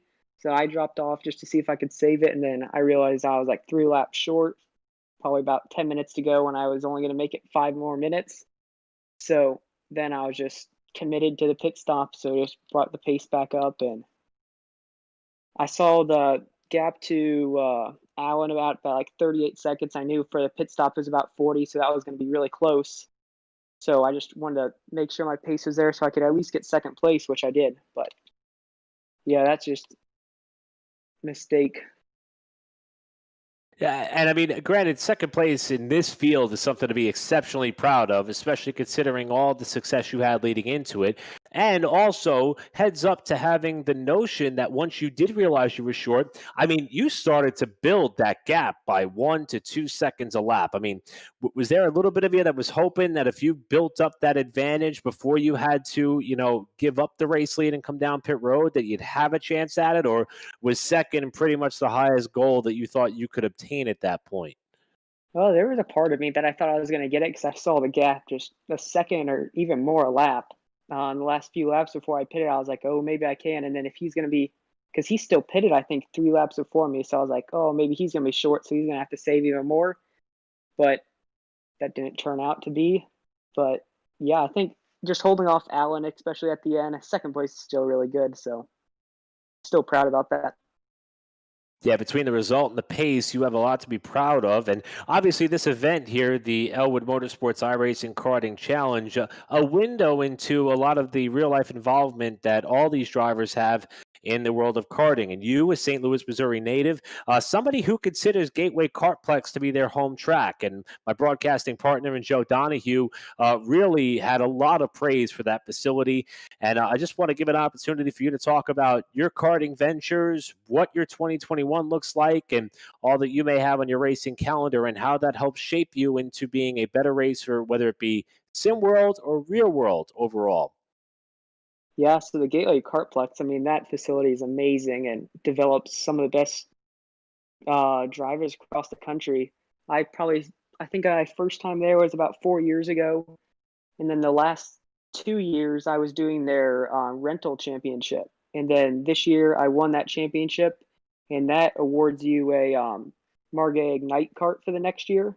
So this year I'll be running their Ignite championship, and hopefully I'll drive some other tracks around the Midwest and hit some of those. So mainly the Ignite championship here and possibly some away races, and then keep going on the sim racing. Ever since the lockdown started, I put some more money into my sim rig and just been putting tons of hours on it, and that's really helped my karting skills too. So I think between the Ignite Championship and sim racing, that's going to be my 2021 plans. Saw how many different names and drivers contested the Margay event in Daytona just a couple of weeks ago. Adam, I promise you that having your name on the entry blank for the Ignite Series for the remainder of the season is going to add a level of competition and experience to that field for sure, especially based off the result that we saw here tonight. We appreciate you sticking around despite the heartbreak there towards the end. You have a lot to be proud of, Adam. Congratulations on a strong second-place finish here tonight. Yeah, thank you guys for broadcasting it all, and Alan for setting it all up. So thank you both. Thank you, Adam Key, driver who led the most laps, 48 in total in the 90-minute contest, had to settle for second place, and we'll be back to the drawing board to see what, if anything, they could do next time to be able to overtake that one spot that they came up just shy of there at the checkered flag in this event for the Elwood Motorsports iRacing Karting Challenge. And Joe Donahue, I'll tell you what, in retrospect and reflecting, my heart breaks for that of Adam Key, knowing that at one point we were hoping for maybe a late race yellow to tighten things back up after it looked like he had the race well in hand. And then after seeing it all unravel there in the last few laps, I got a feel for that driver. But for AJ Roderick and all that he has in store for 2021, I think this may be the best way for him to start off his racing season. Yeah, absolutely. We want good, close racing, and we don't wish any harm on any of our drivers. Obviously, a slight miscue there for Adam Key took him out of contention, and that's just a tough one to swallow. That's a tough one to deal with when it's something as simple as just making sure that you have the right amount of fuel in the car, and it's something to learn from, though. I think not only for AJ Roderick as a way to excel into 2021, but also for Adam Key to have this opportunity to show himself that he's fast, but you have to be careful and make sure you don't make any of the small mistakes that take you out of contention. I think both of the drivers who finished up there have really gained from their experiences in this race. Not only them, but Alan Elwood also for the whole race and the outreach and the experience too, and everybody else in the field. I think overall it was a great night of racing, and obviously AJ Roderick's going to feel good about it. Adam Key definitely should take a lot out of this race in terms of learning for driving the car and for his future with not only the system of iRacing, but for his own real-world experience. Well, after all was said and done, after 90 minutes of on-track competition, here is how the final results shook out when they came to the line. And it was AJ Roderick, who we got to hear from a short while ago, grabbing the victory. The margin of victory does not tell the whole story. Roderick and Key were battling for the lead throughout most of this race. And it was Roderick who came out on top, with Key settling for second, and Alan Elwood, who was one of the men responsible for putting this race together. And it's only fitting that that driver was able to celebrate a podium finish there in third, right on the rear wing of Adam Key when they came down for the checkered flag at the line, rounding out your podium finishers. Landon Brown comes home in fourth spot. Phil Brown comes home in fifth. Those are two drivers who both hail from Louisville, Kentucky, and they were able to make up two of the top five spots, while Matt Abel, who even though he finished one lap down at the checkers, he was in podium contention throughout the majority of our race. And let's give a call to the man who put his name and his business on this event here tonight in Jeff Hill of Jeff Hill Trailer Sales. in Hagerstown, Indiana. Jeff was somebody who openly and admittingly in our pre-race interview admitted that he had not had too much time on the sim. And usually when he does, he's involved in dirt track racing. And it's not that easy to sail one of these Indy Pro 2000 cars off into a corner, whether it be left or right. And he stuck in there. Was able to come home in 7th, albeit a few laps down. And Stephen Backboy, I would say he deserves the hard charger, or at least the never give up award of this race. After he was involved in a few of the earlier incidents, he, though, never pulled the plug. He stayed in all the way through to the checkered flag, comes home in 8th. And then we get to some of the drivers who did not see the session out to its conclusion, including that of Richard Thomas, who held a podium spot earlier on in the event, and Steve Ritter as well, who we talked about throughout with that beautiful livery that he had. Addison Iannello, despite missing practice, was top 3 at one point, comes home 11th. David Cole of eKartingNews.com was 12th. And that is your field of drivers who came down for the green in this, the Elwood Motorsports iRacing Karting Challenge, again, presented by Jeff Hill Trailer Sales, jeffhilltrailersales.com to learn more. And Joe, I don't know about you, but I think this sets the stage for what is a very exciting week on the platform here at Pit Stop TV. We saw great racing, competitive racing. I don't think you could ask for any more here on the platform for 2021, and we got a lot of racing still in store to go. I had a blast. I hope you did too, my friend, and that was fun. Going to be hard to fall asleep after that one because the blood's still pumping, and I think this car, this track, it certainly delivered here tonight. Yeah, absolutely. I mean, the PM18 is an Indianapolis car. Obviously, it's in the road to Indy for the IndyCar Series, which is based out of this racing facility and the Indianapolis metropolitan area. It was a great race tonight. I think everybody got a hold of the car pretty well, but they could have some good, intense racing on track, and it has been a great 90 minutes of racing action. Like you said, Eric, we've got plenty of upcoming races for everybody to enjoy on the platform this week, and it's going to be a doozy. LTAC, the Cup Racing Series, is going to be at Daytona only tomorrow night. Monday, we're going to have a double down with the BRP iRacing Series. The Big Block Modifieds are going to be at Volusia, and the Pacific Challenge GT3 Series will be at Road America. Going to Wednesday night, and it is the Bluegrass iRacing Series. We'll be racing at Road America. That will be one to watch. And then, obviously, we'll go back to LTAC on Friday night at Richmond Speedway. So all of those great races this week, be sure to tune in because there are setting up to be some very exciting ones coming up in the future. But yes, I enjoyed tonight. I thought this was a great way to start off the upcoming week of races, and I thought it was a great way to represent not only Elwood Motorsports, but the platform itself, and obviously for Jeff Hill himself too. Agree with you wholeheartedly, my friend, and there are many numerous ways you can catch all the action that you just mentioned, or maybe even some future events that we could possibly put together with the Elwood Motorsports team and company. If you haven't checked it out already, Pit Stop TV on Facebook, or you can go to Twitter at PitStopTV_, also on the Twitch platform at Pit_Stop_TV, and of course on YouTube at PitStopTV1. So many different ways to capture the action, and as Joe mentioned, we have a lot of action still to come. Want to take one more opportunity to thank our sponsors. They stem from, of course, Tucson Sound Art. Remember, your picture, your music, just because is perhaps the best reason, but as I mentioned, Valentine's Day, just about a month away. So if you want to get a special picture or item for a friend or loved one, this is your opportunity. Visit TucsonSoundArt.com for more information, and don't forget to use the promo code PitStopTV at checkout. Your picture, your music, TucsonSoundArt.com. Also, permanent makeup in Maine. My wife and I are on the bandwagon of New Year, New You. We're already trying the diet and exercise thing, but I may be turning my attention over to permanent makeup in Maine. Who knows? Because that would be a great opportunity for anybody to make themselves look better, feel better. And it is going to be our friend Ashley Bullier at Permanent Makeup and Cryo in Maine, who is the owner of that facility. And she is a certified micropigmentation specialist who provides professional, safe, and personalized services. And we mentioned big lottery time in the States right now. Mega went off last night. No winners. Powerball's going off in just a couple couple hours time.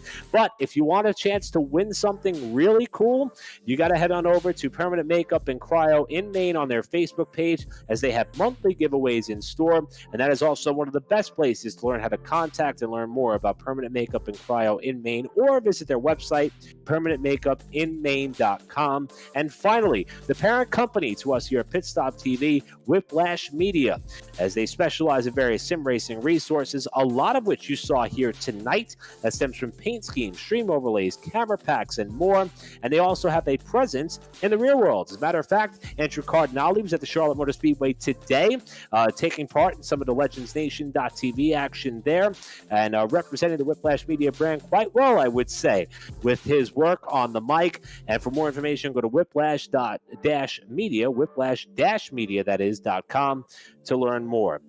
And finally, want to offer up one final shout out to Corey Rexford, who handles all of our action on social media. We do know that social media could be a challenging place to promote your brand or product, and Corey does a spectacular job there. Emerson Arden, who is one of the nicest people that I've ever had a chance to work with in production, handling all of our camera views and replays and whatnot. Joe Donahue, you've been a blast to commentate alongside of. And, of course, I'm Eric Brennan, and this has been an absolute blast covering the Elwood Motorsports iRacing Karting Challenge presented by Jeff Hill Trailers. And I think that about does it for our coverage here tonight from the Indianapolis Motor Speedway. On behalf of our entire production crew, everybody at Pit Stop TV, I'm Eric Brennan. As Joe mentioned, we'll see you in just one night's time with more racing here on the platform. But till then, good night, everybody.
Sound Art is a product that is a speaker and it's art. We combine it together and we call it Sound Art.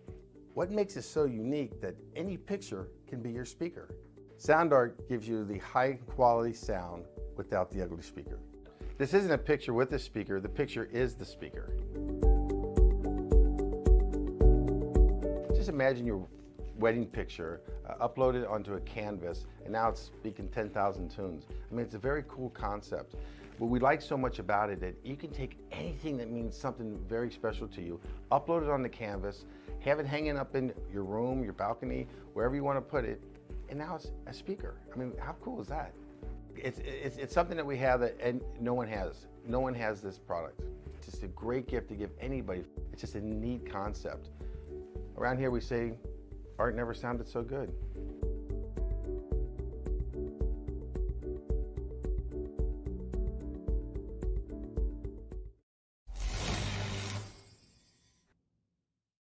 After months of quarantine, we're all interested in how we can become our best self. The team at Permanent Makeup and Cryo is here to help you get the flawless makeup look every day without the extra effort or time. When it comes to your appearance, you deserve the best care that money can buy.